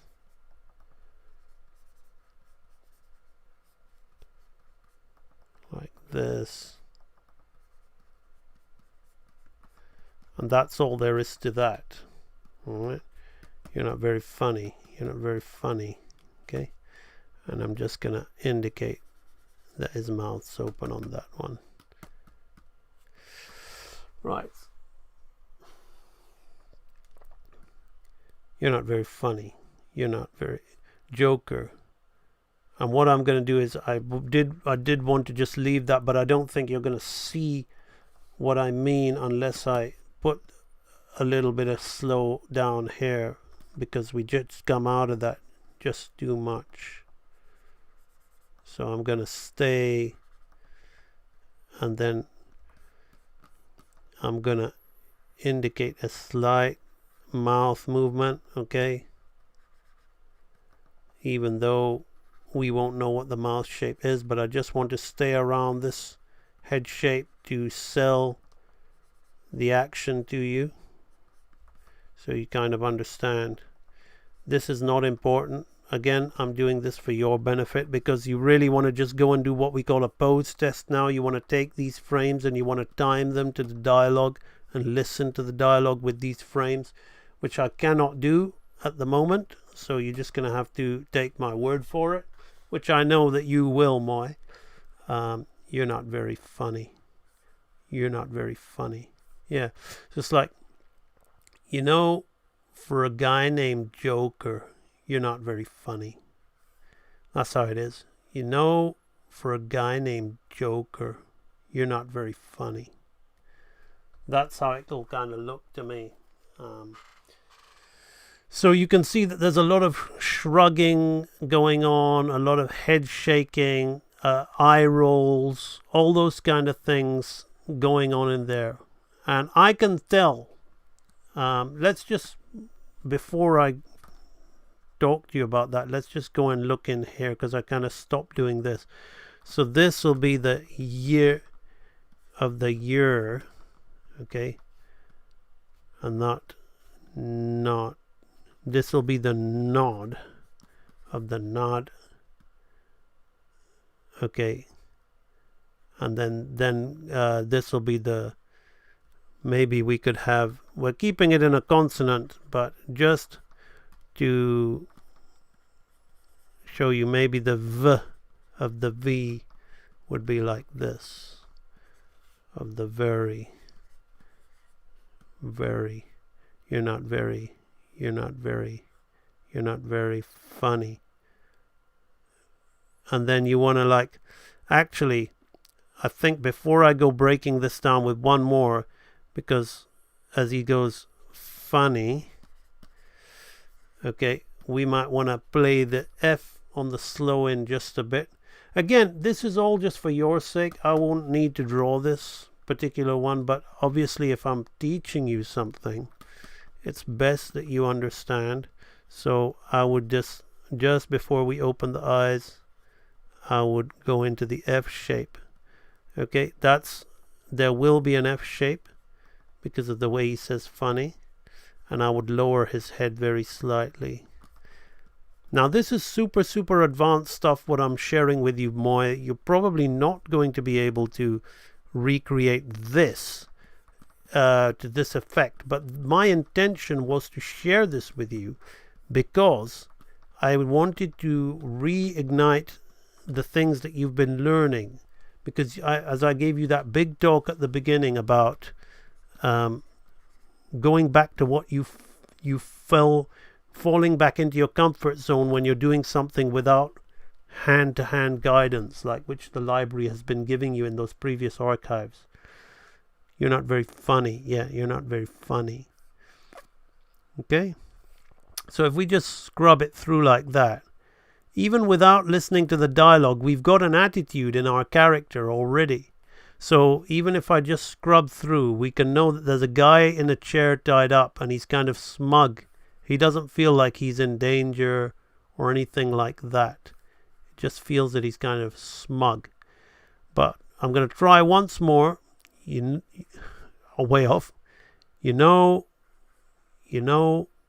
for a guy named Joker, you're not very funny. It's something like that. So hopefully that's been an eye-opener for you. I'm not going to take it any further than that because the rest of it, as I said, is all in the training library. So what I've basically given you is a kind of very quick, but obviously like I'm a much better animation instructor now than when I was then. So there may be some things in here that you may be able to have. No, we want to enter the training library. We don't want to join the training library. Well, you can join, please do, but I want to go into the advanced to remind Moy. So the rest of that, the things, Moy, I basically explained to you very quickly and very condensedly what was in the first lecture of maybe the first two lectures, but you can see in lecture number 2, you can see that we really start drawing the character in there. But I did do some of it off stream, if I remember, because not all of this, this was even before Real Animator Training. This was called Live Stream Library, but this was my first little go at a course, and I shoved it in the advanced archive because it's an advanced dialogue course. It's like dialogue. It's like dealing with a pretty humanoid Disney-esque character that not everybody's going to learn. But I feel that I basically covered all of the stuff in maybe 1 or 2 videos of that course. The rest of the information of drawing it on model and things, you can watch that course and learn about the mouth shapes and how to draw all that from that. But the nuggets, which I think this stream will help you with, is helping you understand how to block stuff out, and telling you to not work in a restrained way. So the takeaways are: context is everything. Imagine the scene in your head well before you begin. Really think about the acting. And yeah, so it was my pleasure doing that with you, Moy. So good stuff. Right. Let us go and see what's going on in the chat. Kevin Silver came and he gone.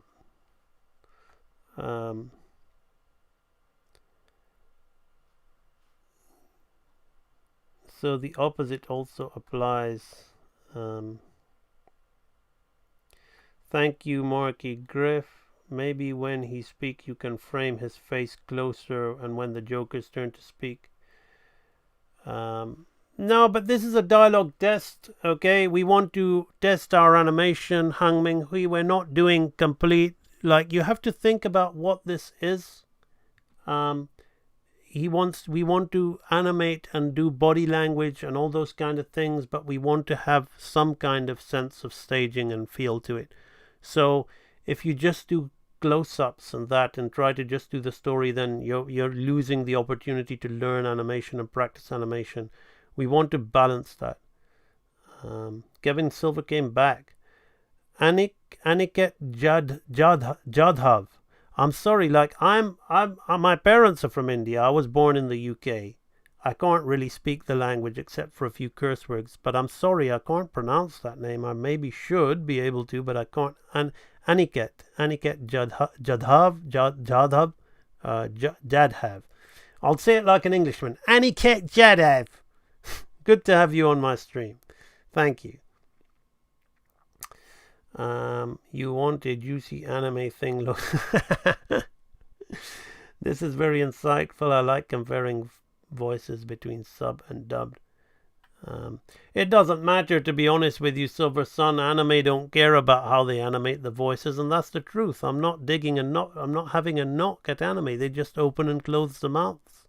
So the actor tries their best to bring something to it, but it's like the animator has just drawn a face, opened and closed the mouth, shoved in a few blinks, raised a hand up and down, and the actor is supposed to try and do their best with that. So it's not a very good way to convey the illusion of life.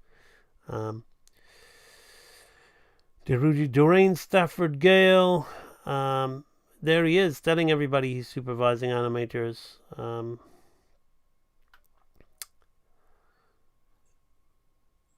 Anticipation.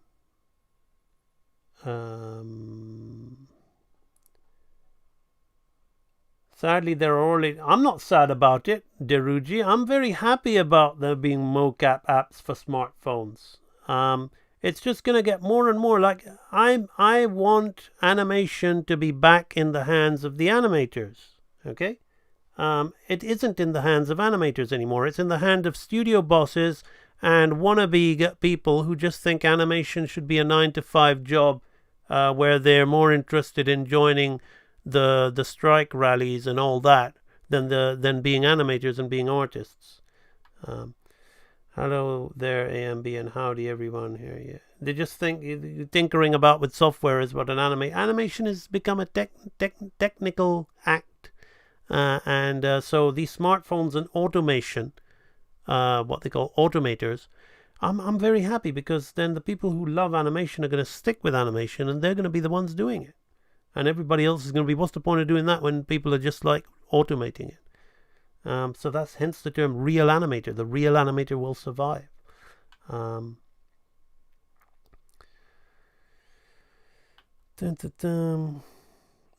shot the chat full of holes. Yeah, it seems like Dwayne Stafford Gill wasn't even here to listen to that. Unstoppable head swaggles are saying, on Legends of Chima, that was a problem. Every time we would tell the character to nod their heads, Maharshi, the Indian studio would have him swaying his head from side to side in that Indian way.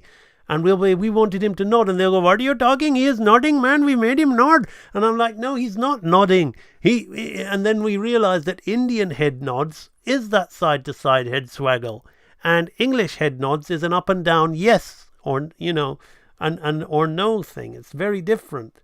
So there was that cultural barrier that caused a lot of reshoots, and they were getting frustrated because they thought that they did the job right, and obviously, if they were nodding the Indian way, then they did do it right. I wonder what AFK means. Michael Elliott, how are you? I've been struggling trying to draw in a different style than my own. I want to do things differently. Silver Sun, style comes with experience, okay? It's like people can say, what's your style? At the moment, the style is going to be uncomfortable.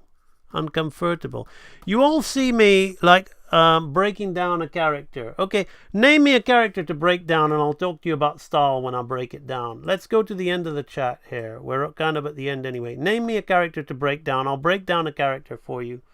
AMB, I always wonder, do like the comedian Eddie? No, not my thing. I'm nothing against him. It just, to me, he's not a comedian. I know it's not the animation. I meant just the voice acting. What should I buy? High-end PC or display tablet for two-end animation?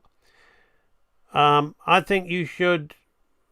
You do need a computer. I think you should use a high-end PC. But if you really want to have good 2D animation, those things aren't going to make you good at animation.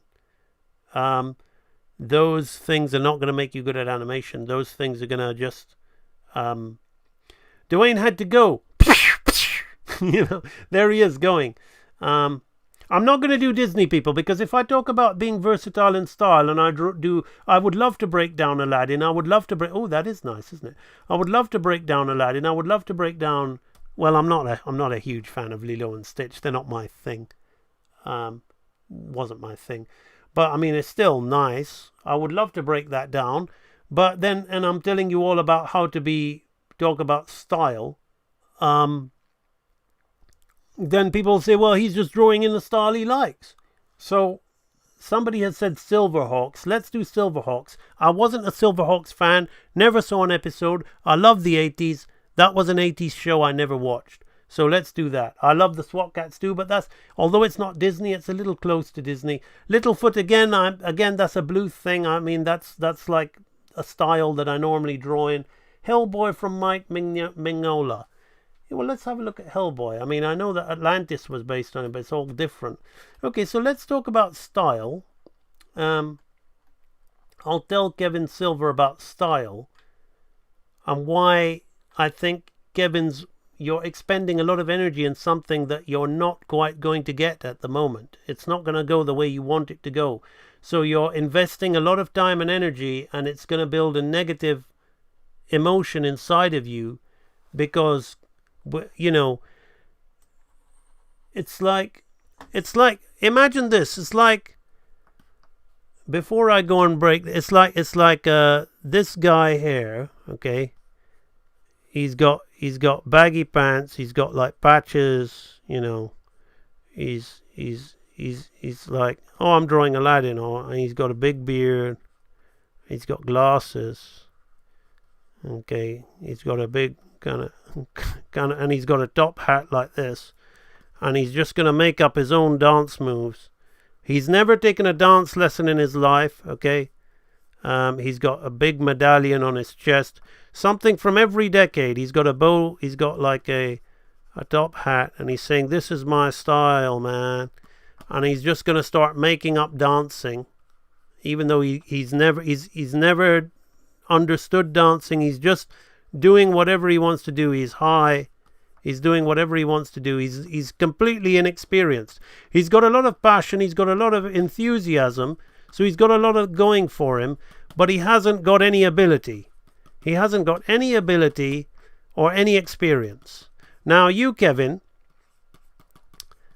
you are working and you are getting these things. It's not that you haven't got them, but without an abundance of these things, determining your own style is going to be a no-no. Okay? It's just going to kind of be something that you're going to, because when I love what Bruce Lee used to say, I want to be the man to have no technique, to have no style. Because what happens is when you say you have a style, you then start conforming. You're basically putting a restriction on yourself. You start conforming. Now, if you're conforming to a professional style that you absolutely love and you want to die on your sword for it, fine, okay, I still think that's a bad thing. But so I no longer conform to just the Disney style. I used to, but I no longer. but because I think that's a detriment to your growth. But say that you say, well, I want to conform to that style. That's fine. But at your stage, with little experience and little ability, you're trying to create something that, with all due respect, because of the lack of experience and lack of ability, it can't be particularly good. It's not going to be. It's going to be awkward. It's going to be underdeveloped, but you're going to call that your style, and you're going to start creeping towards things in that underdeveloped sense, and it's not going to work out for you, because you're going to create a lot of bad habits. You're going to create a lot of knots and things that you're going to spend years and years untying to conform to another style, or to create a style that actually has appeal and that works. So it's not me. I'm trying very hard to be selective with my words here, because I don't want to demotivate you. I want you to take your energy and channel it into development, and understand that the style is going to come out of all of the things that you are learning. It's not something that you are going to create. A style is not something you create. A style is an effect. Okay, it's an effect from your cause. Okay, it's a causation. It creates an effect, and you cannot help, and that is coming from the inside of you. Okay, your expression, all the things you've loved, all the things you've learned, all of the things that you have come to habitually and routinely do, will manifest out into this thing that you will determine to be your style, and you will believe that you have created that style. But as most people are deluded that they are actually creating, it's always an inside out job. It always starts from the inside, your subconscious, and that is what manifests outside. So relax. Don't try to put this pressure on yourself of, I'm creating a style for myself, because it never works that way. Okay, let's look at Hellboy. Hellboy sounds more interesting than Silverhawks. I just never really, some of those Hellboy, come on, I want to see the comics. I don't want to see that shitty movie. I like Del Toro. He's a great, that film, what is it? France, goodness, Pan's Labyrinth. I absolutely loved that film, but I can't say that I cared much for I never saw his Hellboy movies. They just looked bad, so I never watched them. Okay, so I'm just gonna go and immediately come in here, and because I'm understanding anatomy and shapes, I'm gonna immediately say, okay, well, let's learn something about this Mike Mignola style. Let's learn how he draws these shapes that I am so familiar and so experienced in, which is anatomy. So okay, so this is immediately the silhouette of Mike Mignola's Hellboy. So I can immediately see, well, okay, this is the guy who we're going to be looking at. This is the central protagonist. What can I tell about him from his silhouette? Okay, well, he's very square, he's very angular, very harsh angles. Let's proceed. Okay, so I'm going to come in here and I'm going to define an eye line. I'm going to define a zygomatic. Okay, and find the maxilla, which is going to come straight off the character like this. We're going to come straight off, and the chin is going to come under here, so where the jaw is going to be here.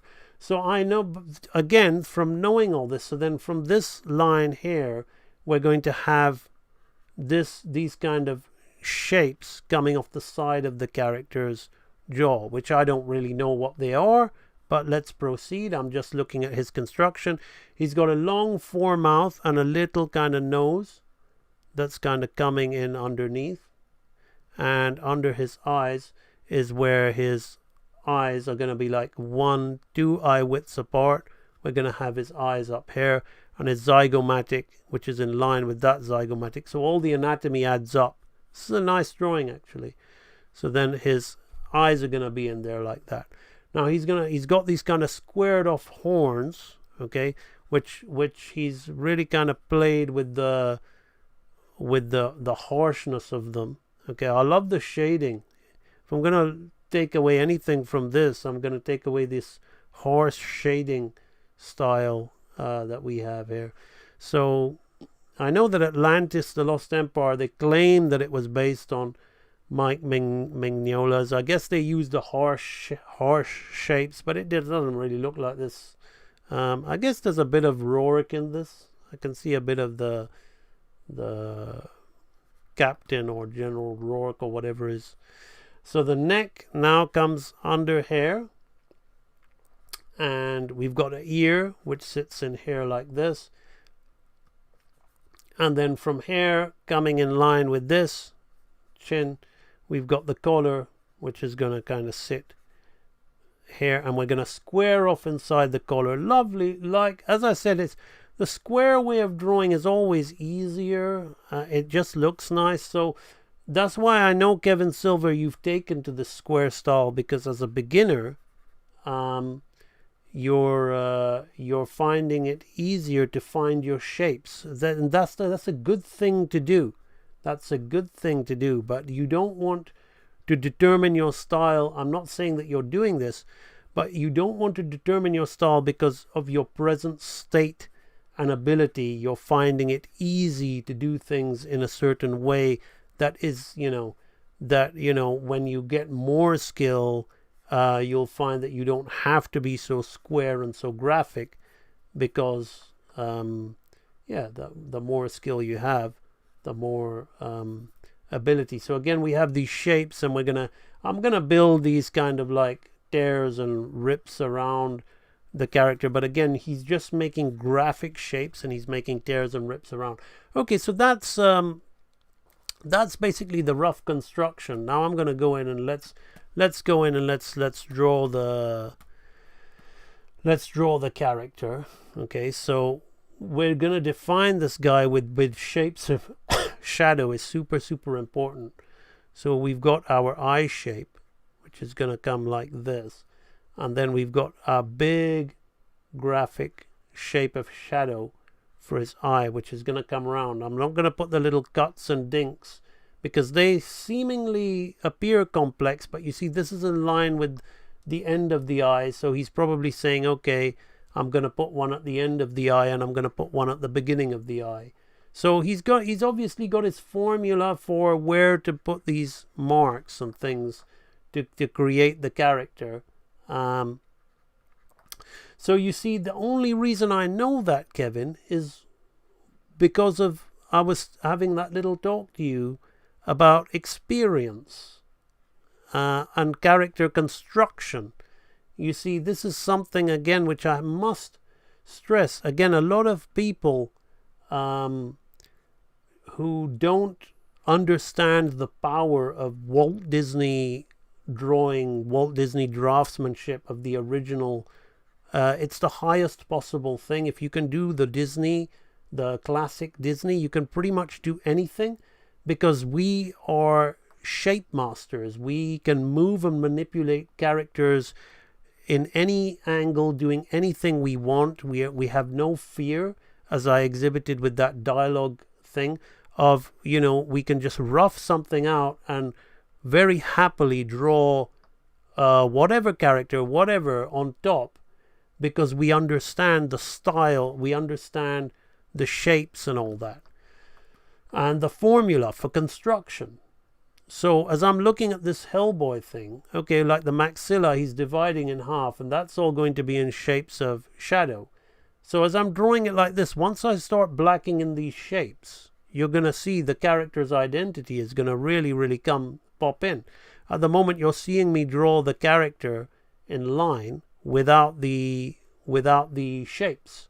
So you're kind of just seeing it like, so how many teeth has he got? He's got 1, 2, 3, 4. So once you understand all of the construction and anatomy and the way animators move, well, real animators I call them. When I say real animators, I mean animators of the highest caliber who who can do anything they want because of their ability at hand-drawn animation, who don't need to depend on any kind of crutch, don't need to use any software trickery. Everything can be done with a simple pencil and paper because they know animation so intimately they don't need to depend on anything other than the rawest tools. So whether you're seeing people using modern tools nowadays, it really doesn't matter. That's just to speed up the process. All of this you're seeing me doing, I can do with a pen, a pencil, a bit of paper, and a simple camera. So that's what I mean. So this kind of animation, this kind of what I call real animators, we basically understand human anatomy, understand shape, understand appealing shape, understand what I call the secret science of shape simplification to enable us to be able to do this. See, now in line with this is going to be his other thing. So it's looking and studying this character. I'm learning a little bit about it, but it is, for me, it's an appealing drawing, but it seems to me to be a drawing that is very flat and heavily relying on shapes to, like, it's a very painterly drawing, sort of like graphic print, perfect for the medium. So I'm not knocking it, but it is heavily relying on these shapes to give it a sense of dimension. And something like this actually would be perfect for hand-drawn animation because of the simplicity of the shapes and the appeal. So it's actually a good style for a beginner like you, Kevin Silver, to study, actually. So whoever suggested this Hellboy Mike Mignola, well done. That was a really good suggestion, because you can come in here and you can learn about shading as well from just looking at this. So this is going to come around here like this. So because he's got some really, really nice, cool, like some of it's kind of strange choices, but it just works. It just looks good. So these shadow choices, really, really nice. Just harsh blacks, really bold, really going to help you.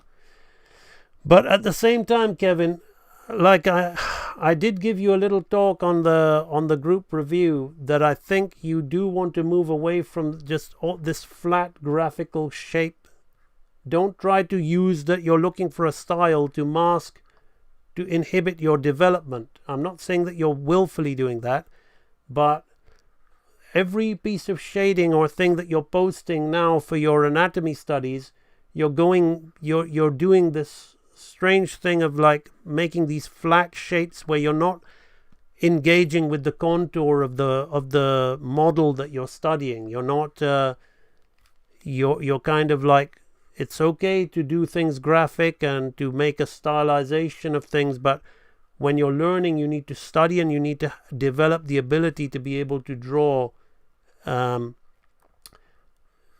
it in spite of that. So my neck, I'm going to move this guy just a little bit here, because as I'm going over this, my neck is actually more closer. Well, actually, no. You see what the shape of shadow really threw me off on that.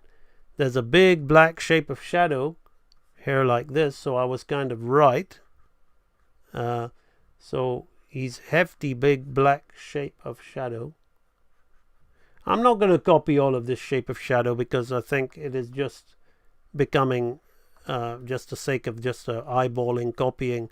The main drawing is done. You saw how simple the main drawing was. Okay, the rest of it, making it slowing me down, making it seem complex, is the artist's very individual choices of contouring his drawing with a shadow. Which is spontaneous sometimes, but it's interesting. Let's go with it. Let's study his shadow choices because they are nice. Let's go in here, and so he's going to have a bit of black coming in here like this. What I'll do is I'll finish it at the neck, because otherwise we'll be here forever just copying shadow shapes. I'm just going to do it up to here, and let's do this big diamond shape, and I'm going to be quite careless now. Just do that and do that. That'll do. There's the clavicle coming here, the sternocleido, the omohyoid. See, if you know, again, the anatomy, again, you know why he's made the shadow that way. So again, his stylistic choices are made based on his way of representing anatomical features. One thing I am going to keep, just to keep here, because I like this, is he's just got like this hexagonal shape coming here like this, which is really nice. And off that hexagonal shape, we're just going to do this and this. And we've now got a tear in his garment where he's just put some tear here and like 2 tears here and a tear off there. Like that I find to be quite interesting. And again, here we've got the same kind of thing where he's using the shadows to... This is all very spontaneous with his marker pen, I would imagine, as he makes these shadow shapes. So which is why I'm not trying to pretend to you that there's any construction involved in those. There is a style to it. There is a way he makes the shapes like that. But essentially, that's all there is to it. Right, so I'm just going to go in the background layer here. And I'm going to go in here and I'm going to just block in some of these shapes. Okay. So this is what will give the character his identity. I'm going to come in here. Suddenly we've got an eye. Okay, let's heavy that around. And then we've got this shape. Like this. You see immediately now this starts getting an identity. We've got a funny looking nose shape that I can't quite understand why he did that. But that's the character's nose. We've got some shapes here. We've got a shape coming in here like this. Like that. And all of this, actually, I've gone and you see I'm not looking. It's actually this. Okay. This is what it is. Okay. Completely did the wrong thing. I wasn't looking. It's just a zooming from the outlines that I made. Yeah, and then this comes up here like this. So any style you want, if you like, at the end of the day, when you can go and routinely look at another style, and that's the skill of a high grade hand drawn animator, because we used to have to go from project to project. Okay, you can't just go there and go, well, that's not my style. That's not my style. Anime is my style. It's like, realistically, and also depending on where you live, you're not going to get a job. And I'm not saying maybe you want a job, Kevin, but many people say, well, I don't want a job. I just want to draw camel toe, beaver, and tits. You know, those anime people. I like having sport with them like that, because they're so insecure that they've got an excuse for everything of why they just want to draw that and nothing else. But nobody's going to give them a job. They're going to be doing preschool. They're going to be doing things that they don't have no interest in. So if you want to be an animator in this day and age, you can be. But if you want to do drawing and be a hand-drawn animator, when the automators kick in and you have no need, they have no need for these button pushing shape sliders that now exist in the industry today, because that's what they are. I'm not being mean. I'm just, the truth hurts. Button pushing shape sliders. That's all they are. So when it comes back to having the skill to draw, you're going to need to be versatile. You're going to need to be able to quickly come in on a project, quickly break down a style, and quickly be able to animate that character in that style. So it doesn't matter what.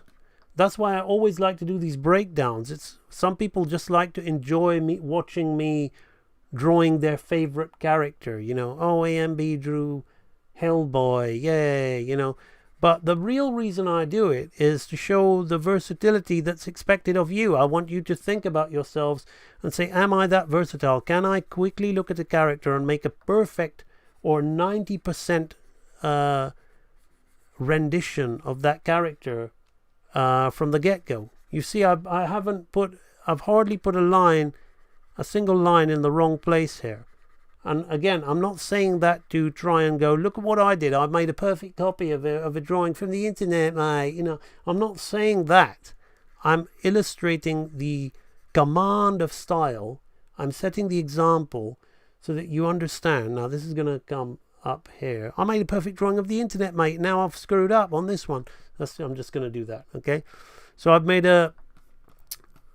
trying to exemplify to you the command of style that what I affectionately term as a real animator has to have if you are going to... Now I'm rushing, I'm not looking at the shapes. If you are going to want to be good, okay? And not make excuses for yourself and going, well, that's not my style. This is my style. What's your style? My style? You could call it the art of fighting without fighting. And that's exactly what I'm doing. You have to have no style. So I'm just literally looking at this guy here. I'm just gonna make this all just a big block. Let's just finish it like that. So anyway, this is the perfect opportunity as I'm blocking in these shapes to just give you this kind of little talk. Again, that's going to be like that, and that's going to be like that. This. Here, I'm just going to very quickly rush in this. Now, this was the one which slightly threw me because of the spacing. So I'm going to be quite quick. Let me just draw the outline shape like that. And then I'll just use the paint bucket tool to fill it in. It's taking too long. And just for fun, I might... See, look, that's why I really don't...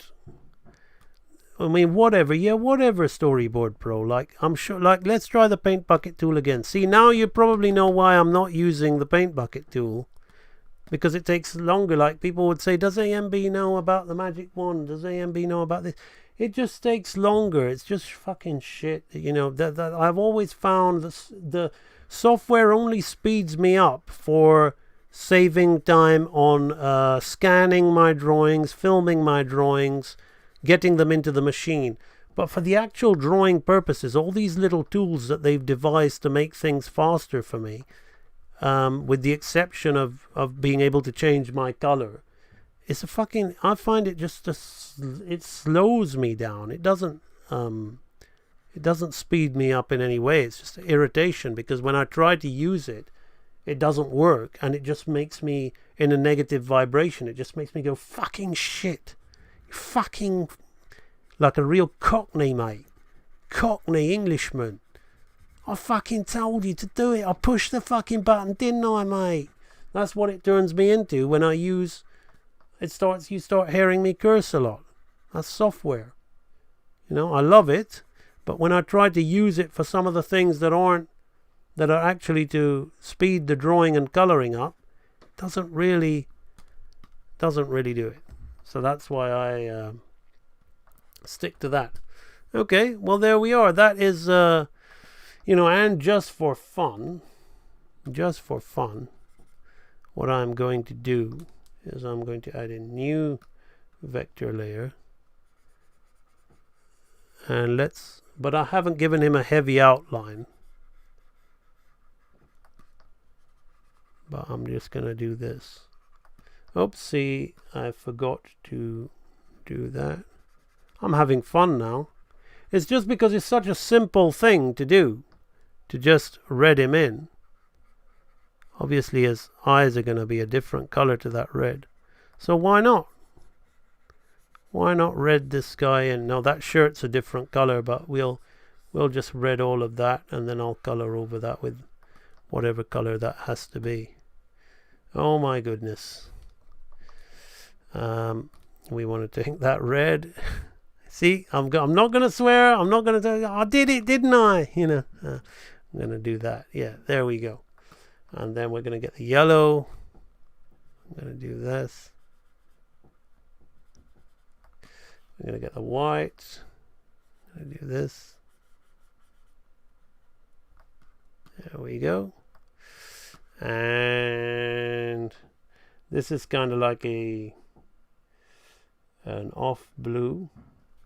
I actually don't mind doing things like this, because one of the things that I'm enjoying is sometimes making studies of things like this. I can learn a bit more about color from these artists who work primarily in color. I've started doing a lot more color stuff. I don't really do color. Haven't really bothered with color much in my life, because I've been, I'm a very dull, droll Englishman.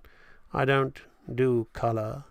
But I'm joking, because I've been an animation guy. He's a fucking shit, mate. You see what it you see what it does? Let's try it again.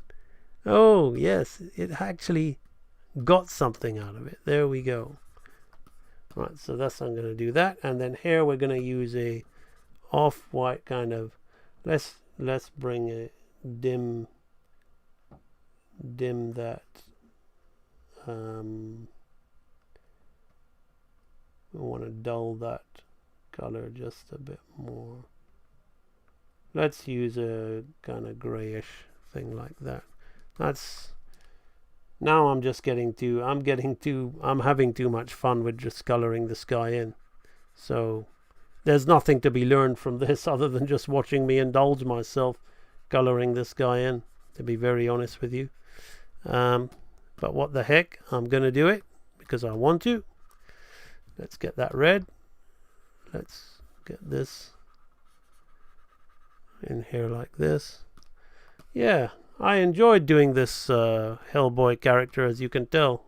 Lots of fun. Lots of nice shapes, lots of simple graphic colors.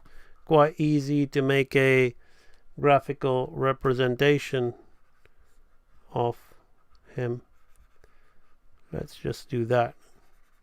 It actually doesn't go like that, but I just can't be bothered to draw in the rest of that drawing. And what I will do to finalize it, since I've taken it to this stage, is I'm going to have a slightly thicker brush. Wasn't this a dialogue course? Wasn't this a animation dialogue thing? And I'm just going to do like what Dylan Doster likes me doing. And I'm just going to go a little bit heavier around the outline of the character, because it's just going to solidify his shapes. So I'm just going to solidify the guy's silhouette. Obviously the line work on the original is so much better than this quick study that we've made, but I've thoroughly enjoyed making this Hellboy study. It was a lot of fun. Never ever drawn this character, never ever thought to draw a study or to look at this character. So the suggestion was great. I didn't think I would enjoy it, but I have absolutely loved it. It's as you can tell, I've gone and I've finished it up. I've made a quick storyboard vector study of this guy. Let's heavy these, whatever these things are. The line texture on those is a lot more interesting than what I've done, but I'm just keeping that. I'm just keeping being faster for the sake of the stream. And we just literally have this bit of the nose to do. So there we go. That red that I've used is not the red. That's the default red of the Hellboy of the Storyboard Pro. So that is not the red that... shut up. There. The red that I would want to put on. Okay, there we go. Well, thank you for that. That was a lot of fun. That was a lot of fun. So, again, just illustrating that the style just comes with experience and being able to look at any style and go, okay, this, because you have experience, ability, understanding, and awareness of anatomy, the science of shape simplification, how to simplify things, even if it's not anatomy. Everything has its own anatomy, not just, humans or animals. Even a kettle or a building, the Eiffel Tower, for example, the whole point of the architect Eiffel was to strip away the surface of the building and show the anatomy, the structure within, structuralism. So as long as you have an understanding of that, your style will come. To try and create a style when you do not have those things is not a very productive. It's a destructive course of action, in my opinion, because it will cause unnecessary frustration, build bad habits, and lead to your conformity and your lineage to something which you are not very happy with in the first place, because that's what committing yourself to a style does. So hopefully I've given you a little bit of help with that, Kevin Silver.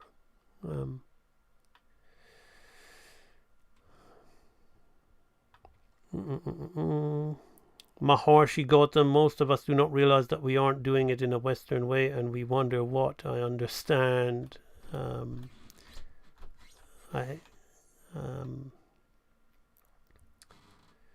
SWAT Cats. I used to love SWAT Cats. Nice rock music. That's old chat slang. Away from keyboard. There we go. Yeah, I'm no good with the slangs. I think it's safe to say that style is not something useful. A drawing is a drawing. Yeah. We all will, and eventually the style is, as I said, it's an effect, not a cause, It's a side effect of who you are and what you are. S.L. Rishma or Richma, you're from Sri Lanka. Well, hello. I have been meaning to watch Pan's Labyrinth. Very, very good film. Very, very good film. I showed it to my wife and she was very upset with me because it wasn't that it was a bad film, but I don't want to give anything away. It's on the one hand it's beautiful, and on the other hand it's quite grotesque. Okay, I'm back. I had to do some driving, but was listening to the stream. I'm learning character model right now, doing a 360 head rotation. The AMB style, you could call it. Yeah, there we go. Yeah, the style of no style. Coco creates. Seems more similar to Bruce Lee and Masashi Miyamoto's. Yeah, it's all Zen. Basically, it's all comes from Zen. Bruce Lee used to listen to Judah Krishnamurti, Alan Watts.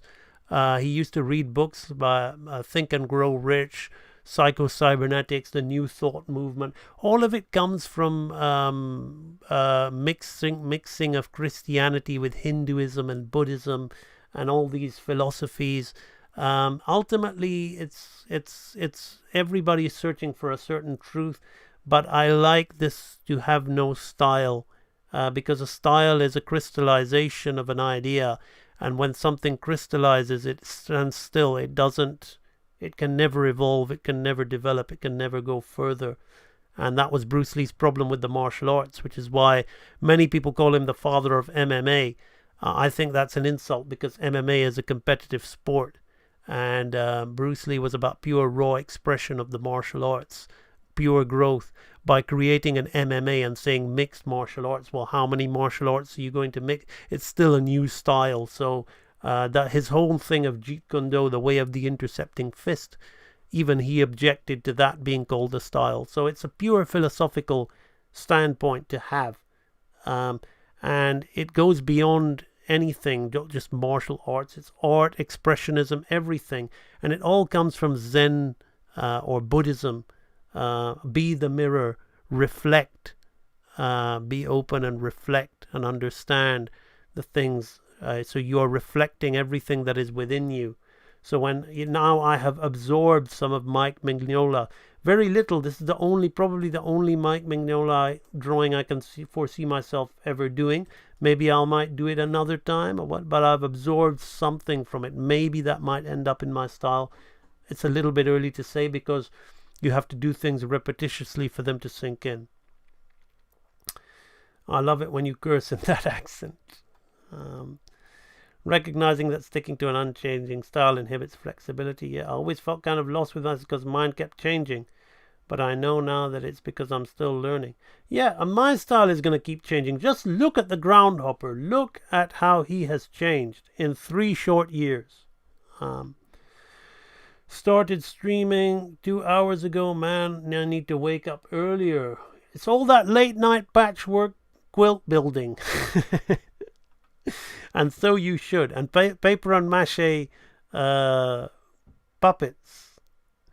I actually remember some self-taught artists saying that drawing fan art in the same style as the original was uncreative. That always bothered me. We can draw in our preferred way. We just wanted. Yeah, well, I'm going to be honest with you. Maybe I shouldn't. Maybe that's my failing. But when people call themselves fan artists, I just say you're just fans. Let's remove the word artist. You're just fans. You're helping multi-million-dollar companies make even more money out of their intellectual properties, and your love for them. You're a pawn. They don't even need to market. You're doing the marketing for them. All of that artistic ability, all that creative intent that you have is being wasted on commercializing somebody else's product without you getting anything out of it other than some mental masturbation, pleasure side effect of being in love with that thing. There's nothing wrong with that, but that's not. I don't define that as being an artist. I define that as being an obsessive fan. If, again, people who are trying to grow their channels on YouTube, I'm pretty sure that I got more views when people started seeing this Hellboy thing in their feed, because my audience, it's not particularly high right now. It spiked. I saw it rise. I always do that. And whenever I put a thumbnail on my thing, if it's a thumbnail of a established character, I get more views. That's not because of me. And I'm not deluding myself. Nobody's interested in me. They're interested in that thing.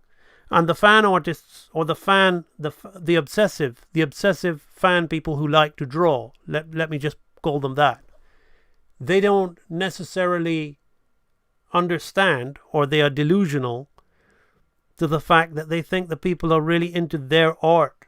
No, they're into their drawing of that, because unless they have really established themselves over the years and built a relationship with their audience, like a sort of PewDiePie, a gamer, but an artist level, where they have successfully earned the respect and love of their audience, but then the audience is going to give them a try. But how many of them does that work for? Really? How many of those does that work for? So they again are living off other people's opinions and other people's artwork. Oh, I'm getting so much love right now. No, you're not. That guy's artwork is getting the love. That guy's creation is getting the love. You're also helping that guy make money. You're also pushing that guy's creation out for him. And Disney have it so good. They're a huge company. They spend millions on their... But then they've also got their little pawns out there doing fan art of Star Wars and all that, or whatever. Same with anime. It's all... That's how anime is so big in the West. The fan artists are actually people help that keep it alive, because whenever they try and release a mainstream anime in the cinema, it doesn't work as well because the niche isn't there. That fan art community is great on the internet to that niche, but whenever you try to go wider, it doesn't work because it only works for that niche. So whenever a fan artist has something to say, it's like I respect them as a human being. I respect them as something, but I'm never gonna. I'm not really. I'm gonna be very honest. I'm not really going to take their art. I'll probably take their art opinions on art as seriously as I would take a dustman's opinion on cancer. You know, if I had a cancer, I could either go to the doctor and ask him, or I could go while the man's clearing the dust, taking the dustbins away from my house. I could quickly go, hey, wait up, I've got cancer. What do you think I should do? So that's the same thing of me as like showing my work to a fan artist and expecting their opinion of it. You know, the study that we loved, Howdy Silver, Hangming Hui. My fish seems to be doing a bit better. He's more active and swimming around. Oh, that's great news. I'm changing his water. I was back and I'm well. I actually took someone's sketch and tried to draw it so that it looks like their fully colored shaded artwork. I actually learned a lot. Yeah, that's a great way to do it. Akal the Warrior. Akal the Warrior has returned, spanner in hand. I've got a lot of knitting to be doing today. There we go. Awesome. Right, well, it's been a great stream. I mean, a lot of people are going to like the Hellboy more than the actual animation lesson, but I really hope that Moy sees this. We learned a lot about how to get real character, and just scrubbing through these, even though these are really loose drawings, I think we can really see that there's a charm and there's an appeal. There's a real sense of acting going on in this character. And hopefully, Moy, you're going to be able to think about the work going out ahead and animating your dialogue scene and putting into practice all the things you've been learning in the Real Animator Training Library, and not falling back on the years of cutout that you told me that you used to do before, because that is what I think has happened. I think primarily you kind of forgot everything you learned momentarily when it came to doing your own exercise, and you fell back on all of the paradigms and ideas of animation that you had before. So hopefully this has kind of woken you up in terms of like, yes, I know I should not be afraid of moving my drawings. I need to get to the essence of the animation rather than worrying about what the character looks like at this stage. Okay, thank you very much, everybody. Thank you so much for joining me. I'm going to go and do some of my ground hopper now. I'm really enjoying doing that. And I knew you'd appreciate this live fantasy. This is not a stream for everybody. I'm going to leave it up on YouTube. You will notice I've taken a few of my streams down. You can no longer see the frog. You can no longer see the cheetah character design. They only hit about 500 views. The frog 700, 600. One of them was 666, the number of the beast. So I said, you know, every time I looked at them, I was like, it's important. I talk a lot about mental health, and a lot of people ask me questions, A and B, how do you deal with rejection? How do you deal with this and that? Look, I'm the same. I have to deal with all these things too. So before I go, I just give you one more piece of advice. The way you do that is you have to basically be in a positive vibration. You have to have a positive mindset. Now, every time I go onto my YouTube channel and I see that I've streamed 3 2-hour videos and given them for free, so that's 6 to 7 hours of video of you sharing with you how I do this, okay, which is a really nice piece of animation. But then whenever I log on to my YouTube to stream to you guys or to share something with you guys, I see those 3 videos in my analytics, and it's like 600, 500, 700, and then there's another, there's a thumbnail of something going, some young guy here with almost a million or something. You shouldn't compare. You shouldn't compete. That is my mantra. But as a human being, I'm going to think to myself, this makes it hard for me. This puts this in my mind. I don't want this in my mind. So what can I do to stay in a positive vibration, to keep doing YouTube, to keep giving free content on YouTube like this? I know I'm going to delete these so I don't have to look at them. I don't have to think about it. It's in the past. So for me, that frog animation and all those things were an idea, and they've now gone down this place in my mind. There's, I've pulled the chain on them. We won't see them again. They've gone. Okay? So it's the same thing. This one, though, I think there's a lot of nuggets of information in this particular stream for Moy. So I'm going to leave this one up. And this one, I think, if I do take it down, if I get in a negative vibration over this, if I do take it down, I'm definitely going to put this one in the library, because I think it can go in the random lectures archive. It is I think I gave a lot of really good information on how to do high level dialogue, next level dialogue stuff. You see, even as I'm scrubbing this scene right here, I'm telling you that the TV shows and even some feature films would not have this kind of level of dialogue that I've just knocked out here like this. If I was to draw that on model and put that on model and finish that up, that would be complete high next level stuff right there. And it's all blocked out for you. It's all explained for you, all broken down for you in this lecture. So I'm going to leave that for you guys. But we'll see. And depending on what I think about it, I think this one I would call library worthy. Not all of my streams that I do for YouTube I think are library worthy. I think this isn't library worthy, this Hellboy thing, okay? But the majority of this stream is, so I would put it in the library. This is just like, having fun and chatting to my audience. I tend not to put chat in my streams. I read on a forum where people were talking about Real Animator Training. How good is it? Somebody answered, it's great. The streams are live and raw. AMB even has topical chat after the lectures. No, I don't. Okay. In the early live stream library, I had topical chat, but we don't have those in the library lectures. We stay professional. I stop recording the lecture when the chat starts. Okay then, people, thank you very much for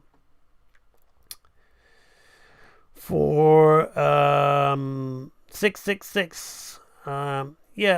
Thank you very much for joining me on the stream. It has been a pleasure, again, sharing this information with you. Thank you, Enio-san, and I'll see you on the next one. Bye-bye.